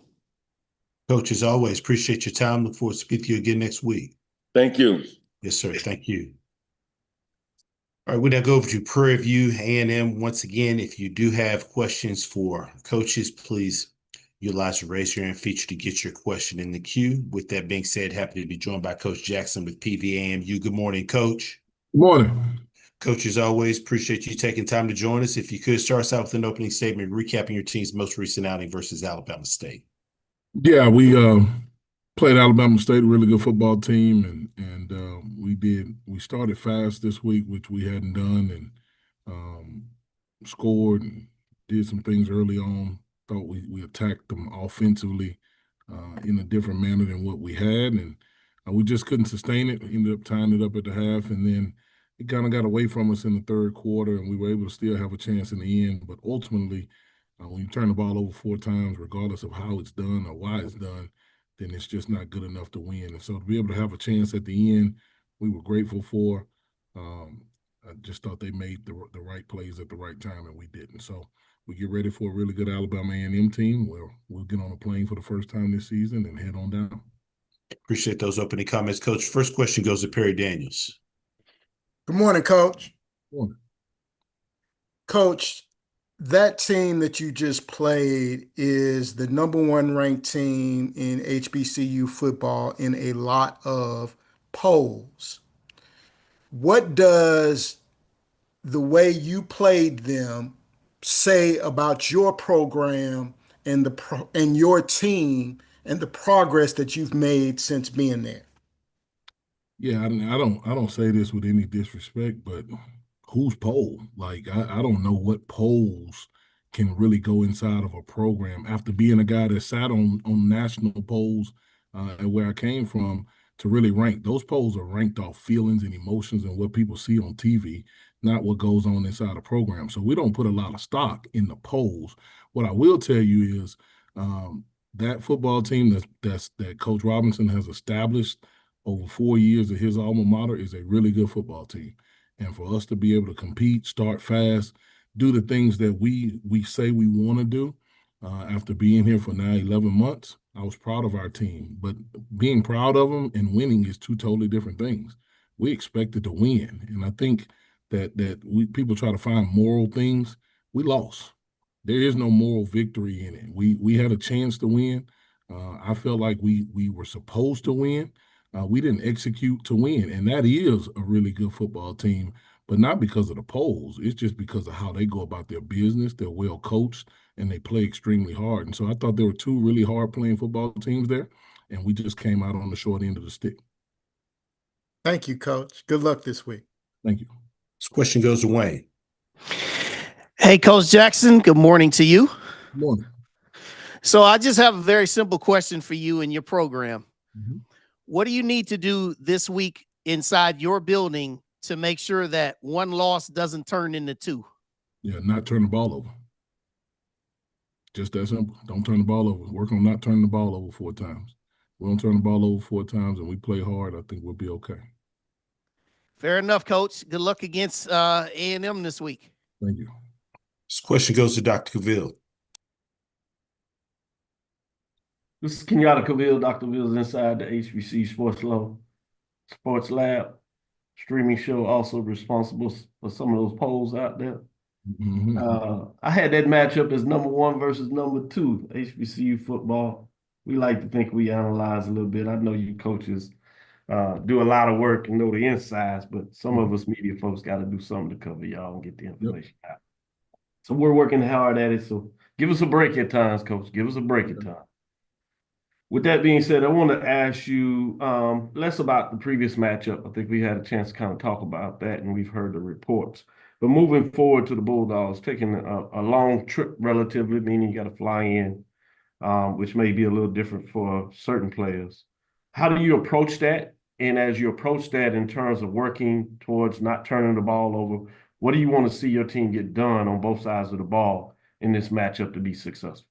Yeah, I want to see us play 60 minutes. Of the way that we play. Can we the way we played in the first quarter of this past matchup, can we do that for 60 minutes? What does that look like? What can we do to not have me come on here next week and say what we didn't do? And I think that's every coach's dream, right? Like, how can we play a complete football game where we don't make mistakes, we never punt, we do those things. We're chasing that. But I think in the meantime, there are some things that we must get better at. Obviously, we cannot turn the ball over. We got to be in the right places defensively. We had some uncharacteristic things happen on defense. And I honestly think the moment was just a little too big for some of our guys. And we need to get that out of our system because this program has never been in a championship caliber game. And that's what that was. And so we got to make sure that we get our guys relaxed and we get our guys ready to execute and focus at a high level and just be us. And as I told our guys on Sunday, all we have to do is be us. If we just be us, we don't just because somebody else dance to music, we don't have to dance to music. That's not us. It's okay to be us. It's just like saying that my last name ain't good enough. I'm great with being a Jackson. And so we're trying to teach our guys what winning looks like for us. And I think if we can get that done throughout the week and continue to harp on things and they adhere to it, then I think we'll find the result that we're looking for. Thank you, Coach Jackson. Look forward to the matchup, and we'll keep ranking on our sides and see if we can change your mind a little bit. Please do. Take care. Question goes to James Hill. Hey, Coach, I hope you and everybody on campus are well. Talk a little bit about November football and how important it is to win games in November. Any game is important to win, but as you get deeper in November, what that can look like. Yeah, we talk to our guys all the time about August, September, October. You got to do your work early so you can remember November because they remember November. And I'm talking about whoever they is, whether it's your fans, whether it's the alums, whether it's the media, they remember November. And having the opportunity in past places to be a part of November runs where trophies are given out in November, man, I've always said that if you play well in November, then you can earn yourself a chance to be competing at a high level for a championship. There's a lot of people right now that are getting ready for basketball. Let's just call a spade a spade. There's a lot of people that as basketball season starts today, a lot of people have gotten ready for the spring and about to spray the pads down at the end of the month and go ahead and go in the gym and shoot some layups. Well, that's not us right now. And we're excited that that's not us. And we got to make sure we continue to make that not be us. But if we don't play well against this Alabama A&M team and anybody else moving forward, then we'll be getting ready for basketball too.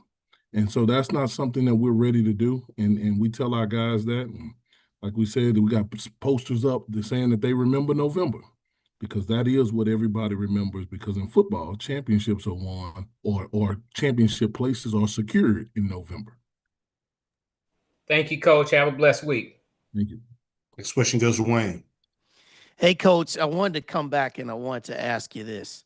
A lot was you made a very conscious effort to try to get additional, more support from your fan base and things like that in attendance. Can you just speak to that and just, where you see the current state of your fan base and this thing moving forward? Yeah, I'm really not concerned with our fan base. I did what I did last week because I grew up with my grandmother, Wayne, man. My grandmother would give you the shirt off her back. And so there's a crisis going on in our country. There are people that cannot afford to enjoy a football game. And so I wanted to make sure that being raised the way that I was raised and that our players being raised in this program the way they're being raised, they see people trying to make a conscious effort to help change our world. So I wanted to give people an opportunity to come watch what I thought was going to be a really good football game. And I wasn't going to ask our department. I wasn't going to ask anybody in the community. God has been really good to me, so I bought the tickets.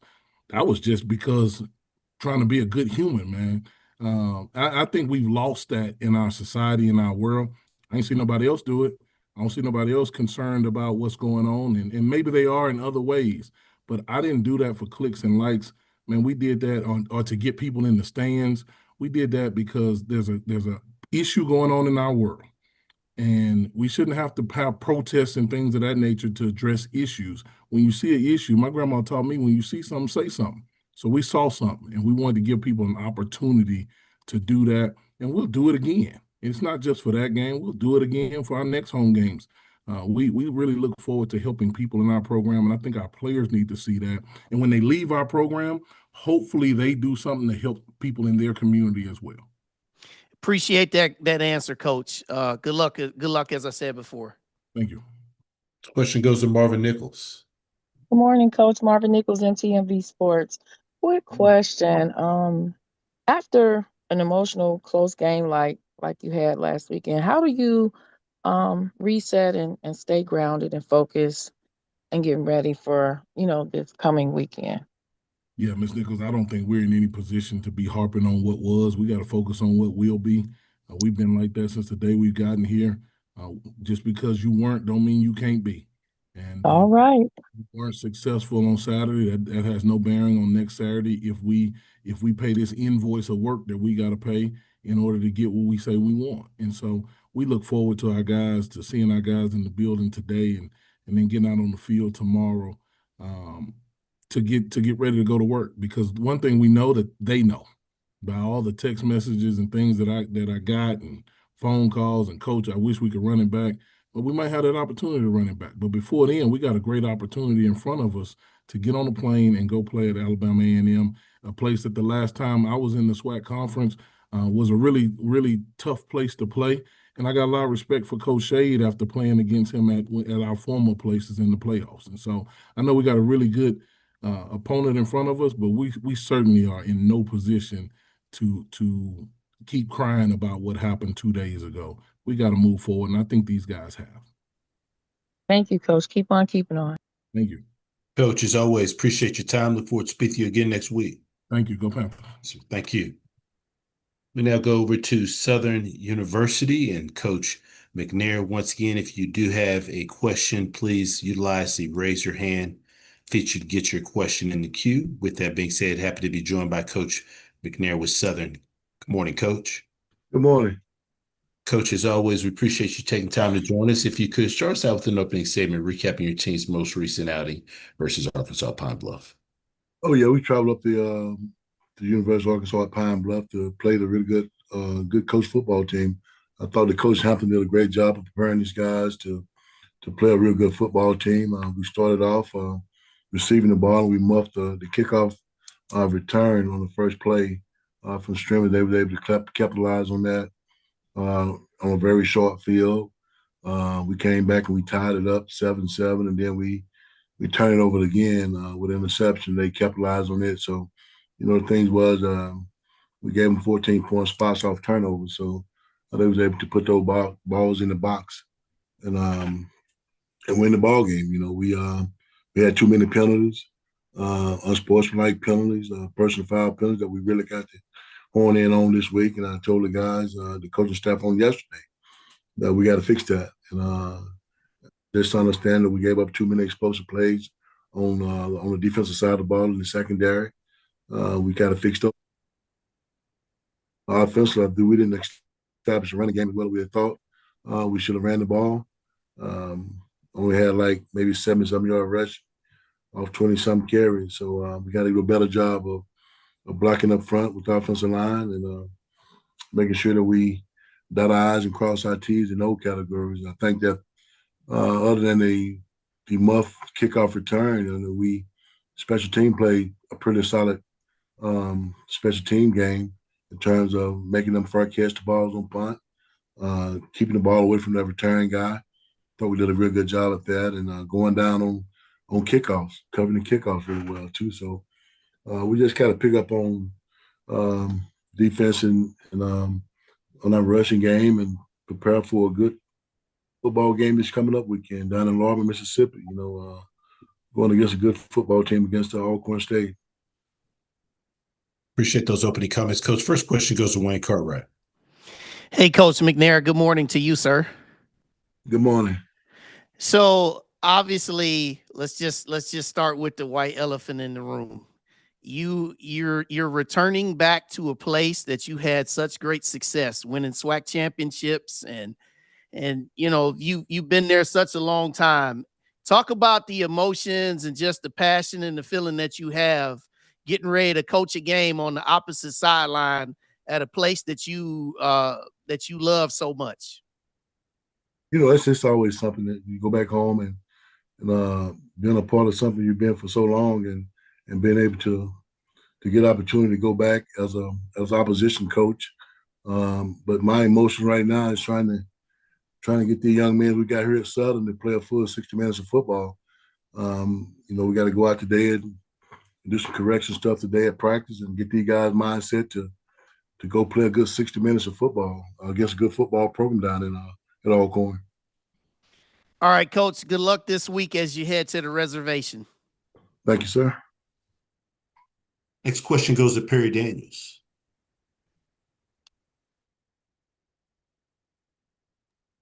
Good morning, Coach. Good morning.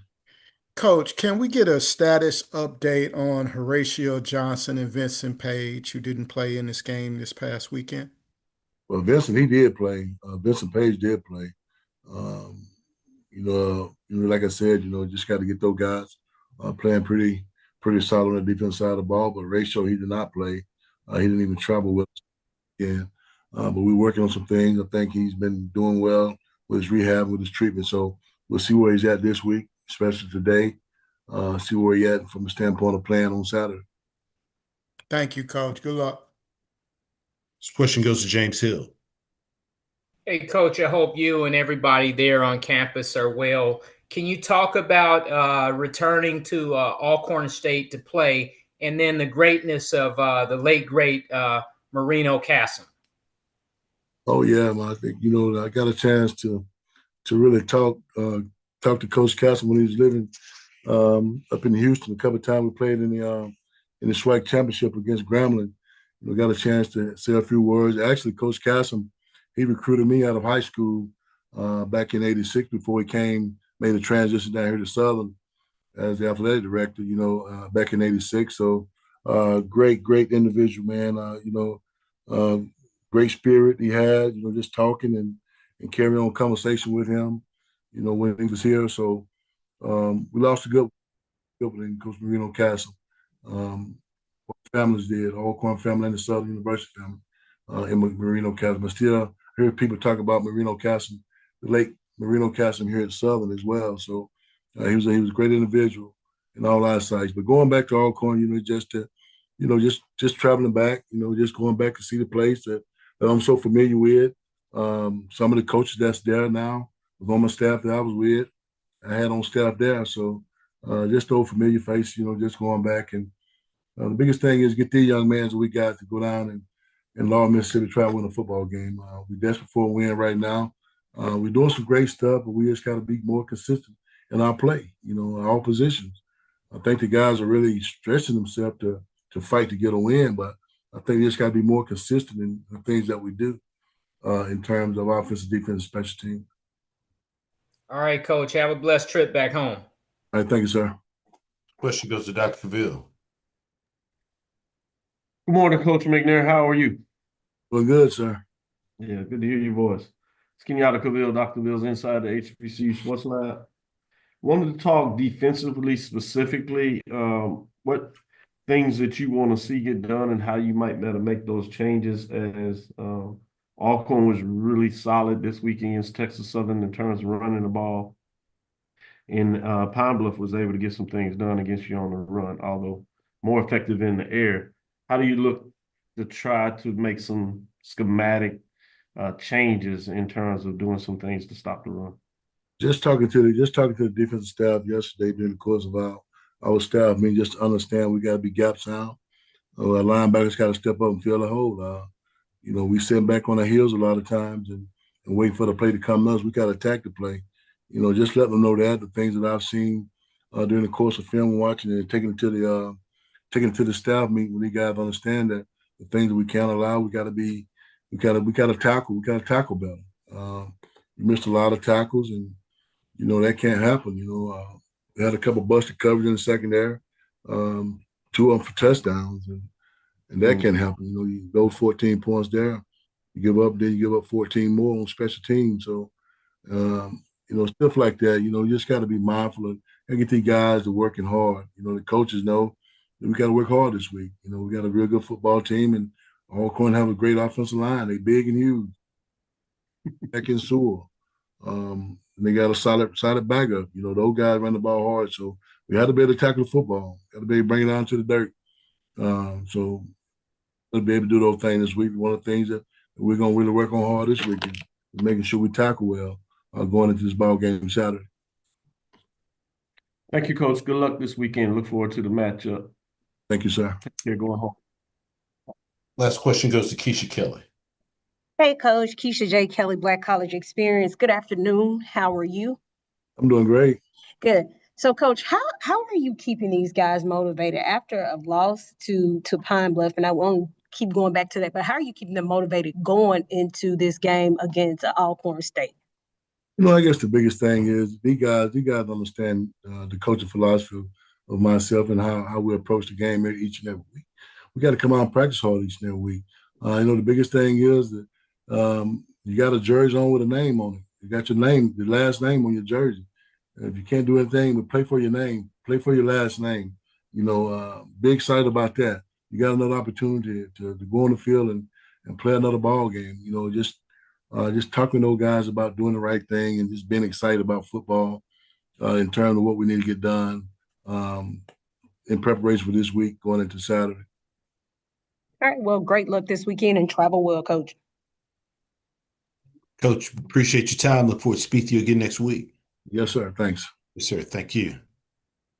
All right, we now go over to Texas Southern University and Coach Dishman. Once again, if you do have a question, please utilize the raise your hand feature. Get your question in the queue. Please wait to be acknowledged prior to asking your question. With that being said, we're happy to be joined by Coach Dishman with Texas Southern University. Good morning, Coach. Good morning, everybody. How y'all doing? Doing great, Coach. As always, thank you for joining us. If you could start us out with an opening statement, recapping your team's most recent outing versus Alcorn. Well, Alcorn came in here like we knew they would and really put it on us. So we have to be able to bounce back from that game into our next game. Appreciate those opening comments, Coach. First question goes to Dr. Cavill. Dr. Cavill's inside the HBCU Sports Lab.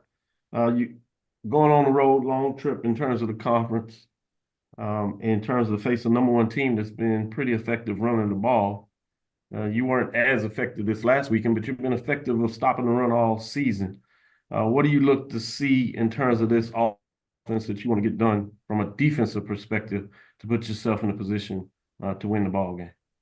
Well, we got to play complementary football, offense, defense, and special teams. We have to be able to feed off each other, have more energy, and feed off each other. Eddie have a very good team. He's been there for, I think, 4 years now, 4 to 5 years now.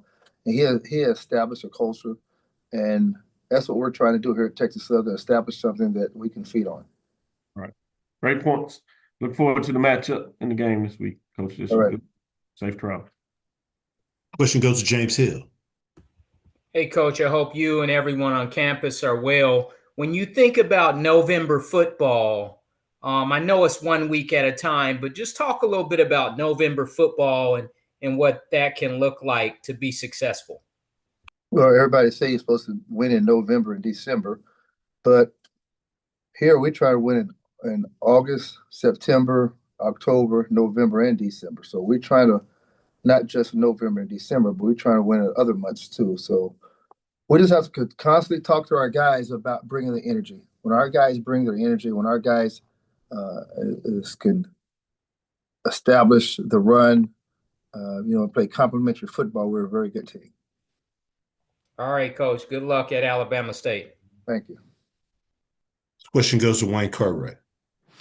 Coach Dishman, after this game on Saturday, and considering where you guys are, where you guys were coming off of a bye week, can you talk about, just in description, just a little bit further about how disappointing this was of a performance for you guys and your staff?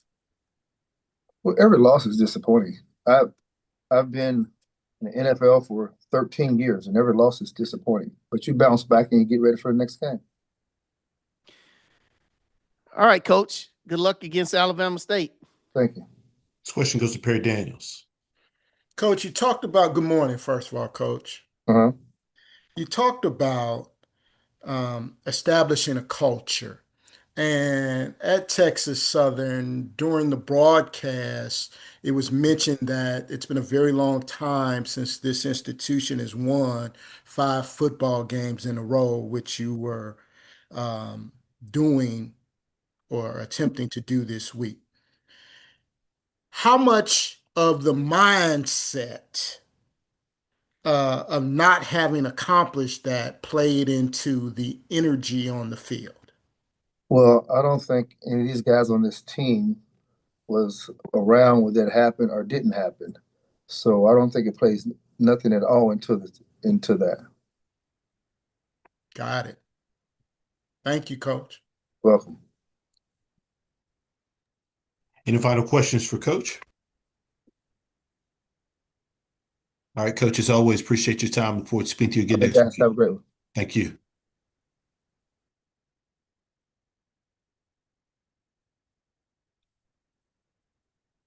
All right, we're going to pause momentarily. We'll be back with Coach T.C. Taylor with Jackson State. Thank you for your patience.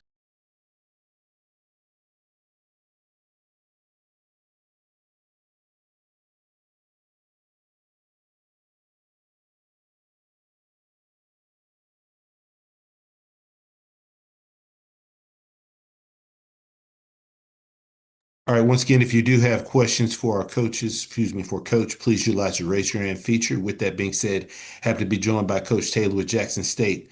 Good morning, Coach. Hey, good morning. How's everybody doing? Doing great, Coach. And as always, we appreciate you taking time to join us. If you could, start us out with an opening statement, recapping your team's most recent outing versus Florida A&M. Yes, a great win. You know, rebounding off a tough loss to Grambling a week ago. Great win to go down there and brag and get the win against FAMU, a 6 o'clock kickoff game. Proud of our fans that showed up, you know, and proud of my football team and coaches. You know, they really prepared well all week for their football game, and we had a great plan going into it. Executed well. Anytime you can rush for close to 400 yards against a football team, that's what you want to be able to do and play good defense. We did that and took our shots up top, you know, and just very pleased where we are right now going into this week. Appreciate those opening comments, Coach. First question goes to Wayne Cartwright. Hey, Coach T.C. Taylor, how are you today, sir? I'm good, Wayne. How are you? Doing well. That was a really impressive second half performance, and I want to just kind of go back to something you said. You had said in an interview, you told the guys at halftime, you said they need to get off their blank and get going. Yeah. Can you just talk a little bit more about just what really went into that passion and just getting these guys to lock in that second half? And then secondly, moving into this Valley game, what do you need to do? What do you guys envision how that can carry over? Yeah.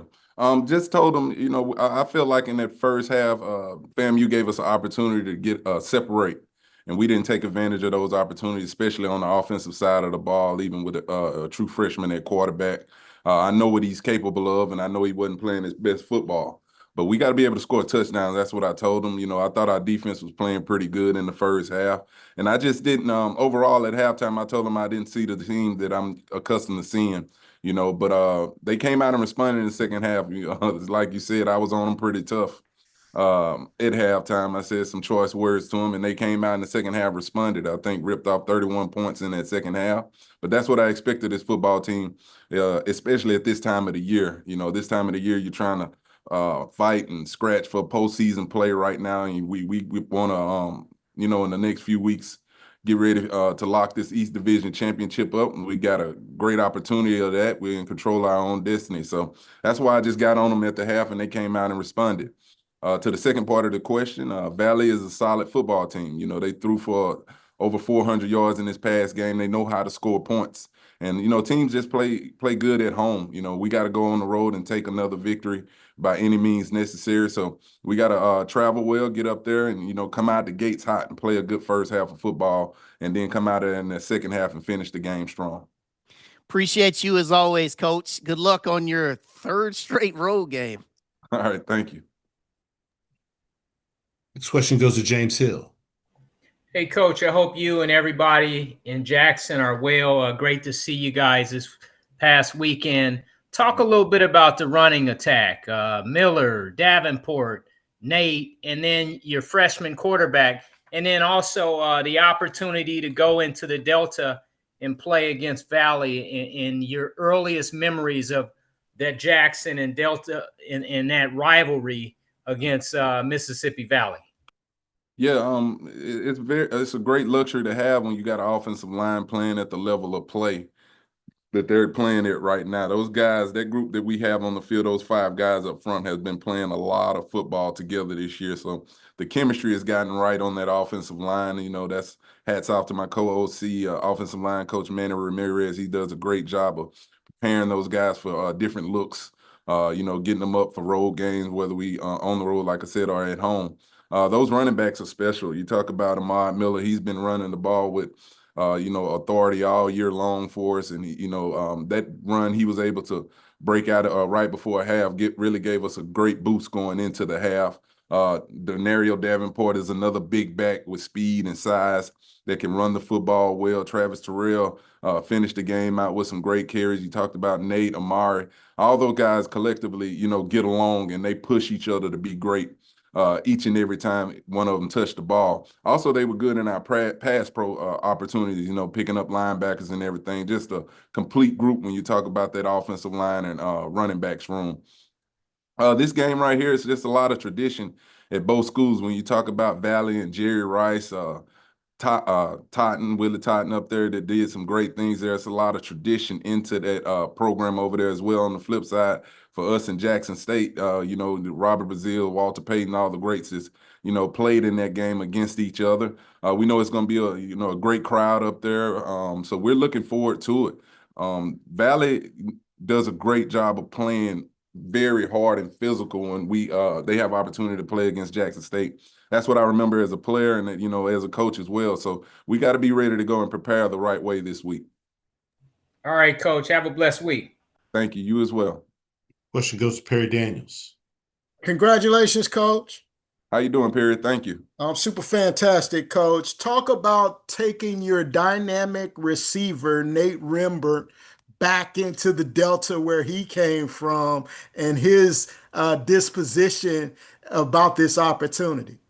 He's excited. He's been chopping at the bit. You just try to get Nate to take it one game at a time, but he's excited about getting the opportunity going back to the team that he played for, just a year ago and did some great things for that program. So, we'll try to design some things, get him ready to go, but it's just up to Nate to, bottling up those emotions and staying within the game plan and going out there and do what Nate do. And he's been doing a good job of that week in, week out. Absolutely. Thank you, Coach. Good luck to you this week. Thank you. I appreciate it. Question goes to Dr. Cavill. This is Kenyatta Cavill. Dr. Cavill's inside the HBCU Sports Lab. Your defense was really effective in terms of the stats in stopping the rush of Florida A&M Rattlers. Talk about some of the key guys that were able to get that done and how you want them to continue that momentum and do the same against the Delta Devils. Yeah, use that. Go ahead and use that. And because we want to, if you guys are doing it, even if it's. Yeah, Doc, to answer your question, it's those guys in the box with that defensive line, starting with Jeremiah Williams. He does a great job in the middle of, anchoring that defensive line. Tymon Wells, we got Kanye Varner starting to play good football. The transfer we was able to get in here from Alabama State, he made a huge impact. And Quincy Ivory has been Quincy Ivory every week. And when you mix all those guys as well, some other guys on that D line, they really take pride in stopping the run. The next level is the linebackers. Reed Pulliam, Ashton Taylor are playing at high level right now. I think they're two of the better linebackers in the conference. They was here last year off of last year's championship team. So they take pride in far as taking away the run. And we know if we could do that, we make offenses one-dimensional, having to throw the football around. So, and they looked at the film the week before, that they ran the ball pretty well against Southern, and they just wanted to go out there and take that away from them. So I can't say enough about the defense, and we're going to need them going forward to play at a high level. I did tell them that with a true freshman at quarterback, those young guys at quarterback, they got to go out there and stop people week in, week out. If we have any, hopes and ambitions of being SWAC championships, or just East Division championship. Thank you, Coach. Look forward to the matchup. Good luck this week. Take care. Thank you, Doc. You as well. Next question goes to Charles Bishop. Yes, Charles Bishop, Dr. Gill's inside the HBCU Sports Lab. And Coach, I want to ask this question. HBCU Game Day did a great article, Von Wilson, with regards to talking about Jacoby Morgan's presence there on the sideline, as well as seemingly working with Jared during the course of the game. But just what does it mean to have that veteran presence there on the sideline and just being a part of this team for however long the breadth of his injury is? Yeah, I mean, he's the unquestioned leader of our team, one of the unquestioned leaders on this roster. And he showed his value, he's shown his value as a player, but now you can see what he just means to this football team. He did a good job of giving Jared some comfort throughout the whole deal through those 4 quarters of that last game. That's why, I was like, there's no way we're leaving Jacoby in here. Back in Jackson, I know what he means to that quarterback room. A lot of those guys, all those guys in there look up to him.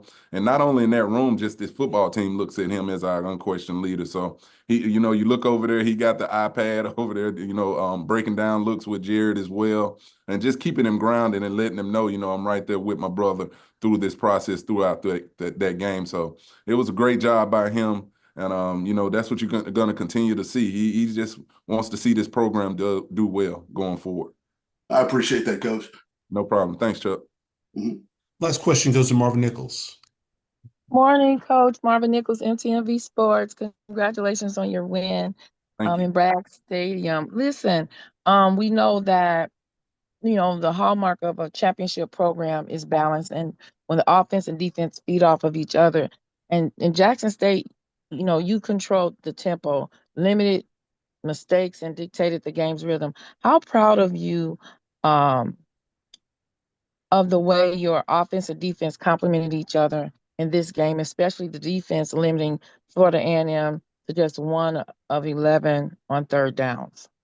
Yeah, you talk about situational football throughout a game, and we want to win in all those situations where, like you said, 3rd down, red zone. We want to dominate in all those facets of the game. Also, our special teams, I thought they stepped up and gave us a turnover in that game. But when you're playing well in all 3 phases, you're giving your team a chance to be successful going forward in the postseason. And that's our hopes and dreams. That's our goal.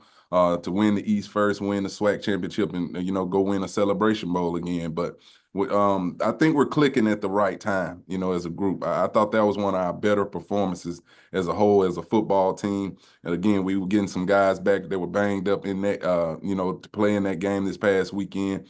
And then it's always tough. You're able to gauge a football team, when you're able to go win on the road. Those road games really matter. How are you going to perform on the road? Everybody's up for home games, but when your team goes on the road and have a dominant performance like that, you got a chance to, win an East Division championship and a possibility of, a SWAC championship berth. Well, you look great, and good luck this weekend. Thank you. I appreciate that. Coach, we appreciate your time. Look forward to speaking to you again next week. All right. Thank you, guys. Everybody be safe. Yes, sir. Thank you. All right. Concludes our SWAC football head coaches media session for Monday, November 3rd. As a reminder, all SWAC football head coaches media sessions are digitally archived on the SWAC Digital Network and SWAC TV. Thank you for your participation. Have a great day. Have a great one. Thank you again, Mr. Andrew. Yes, sir. Thank you.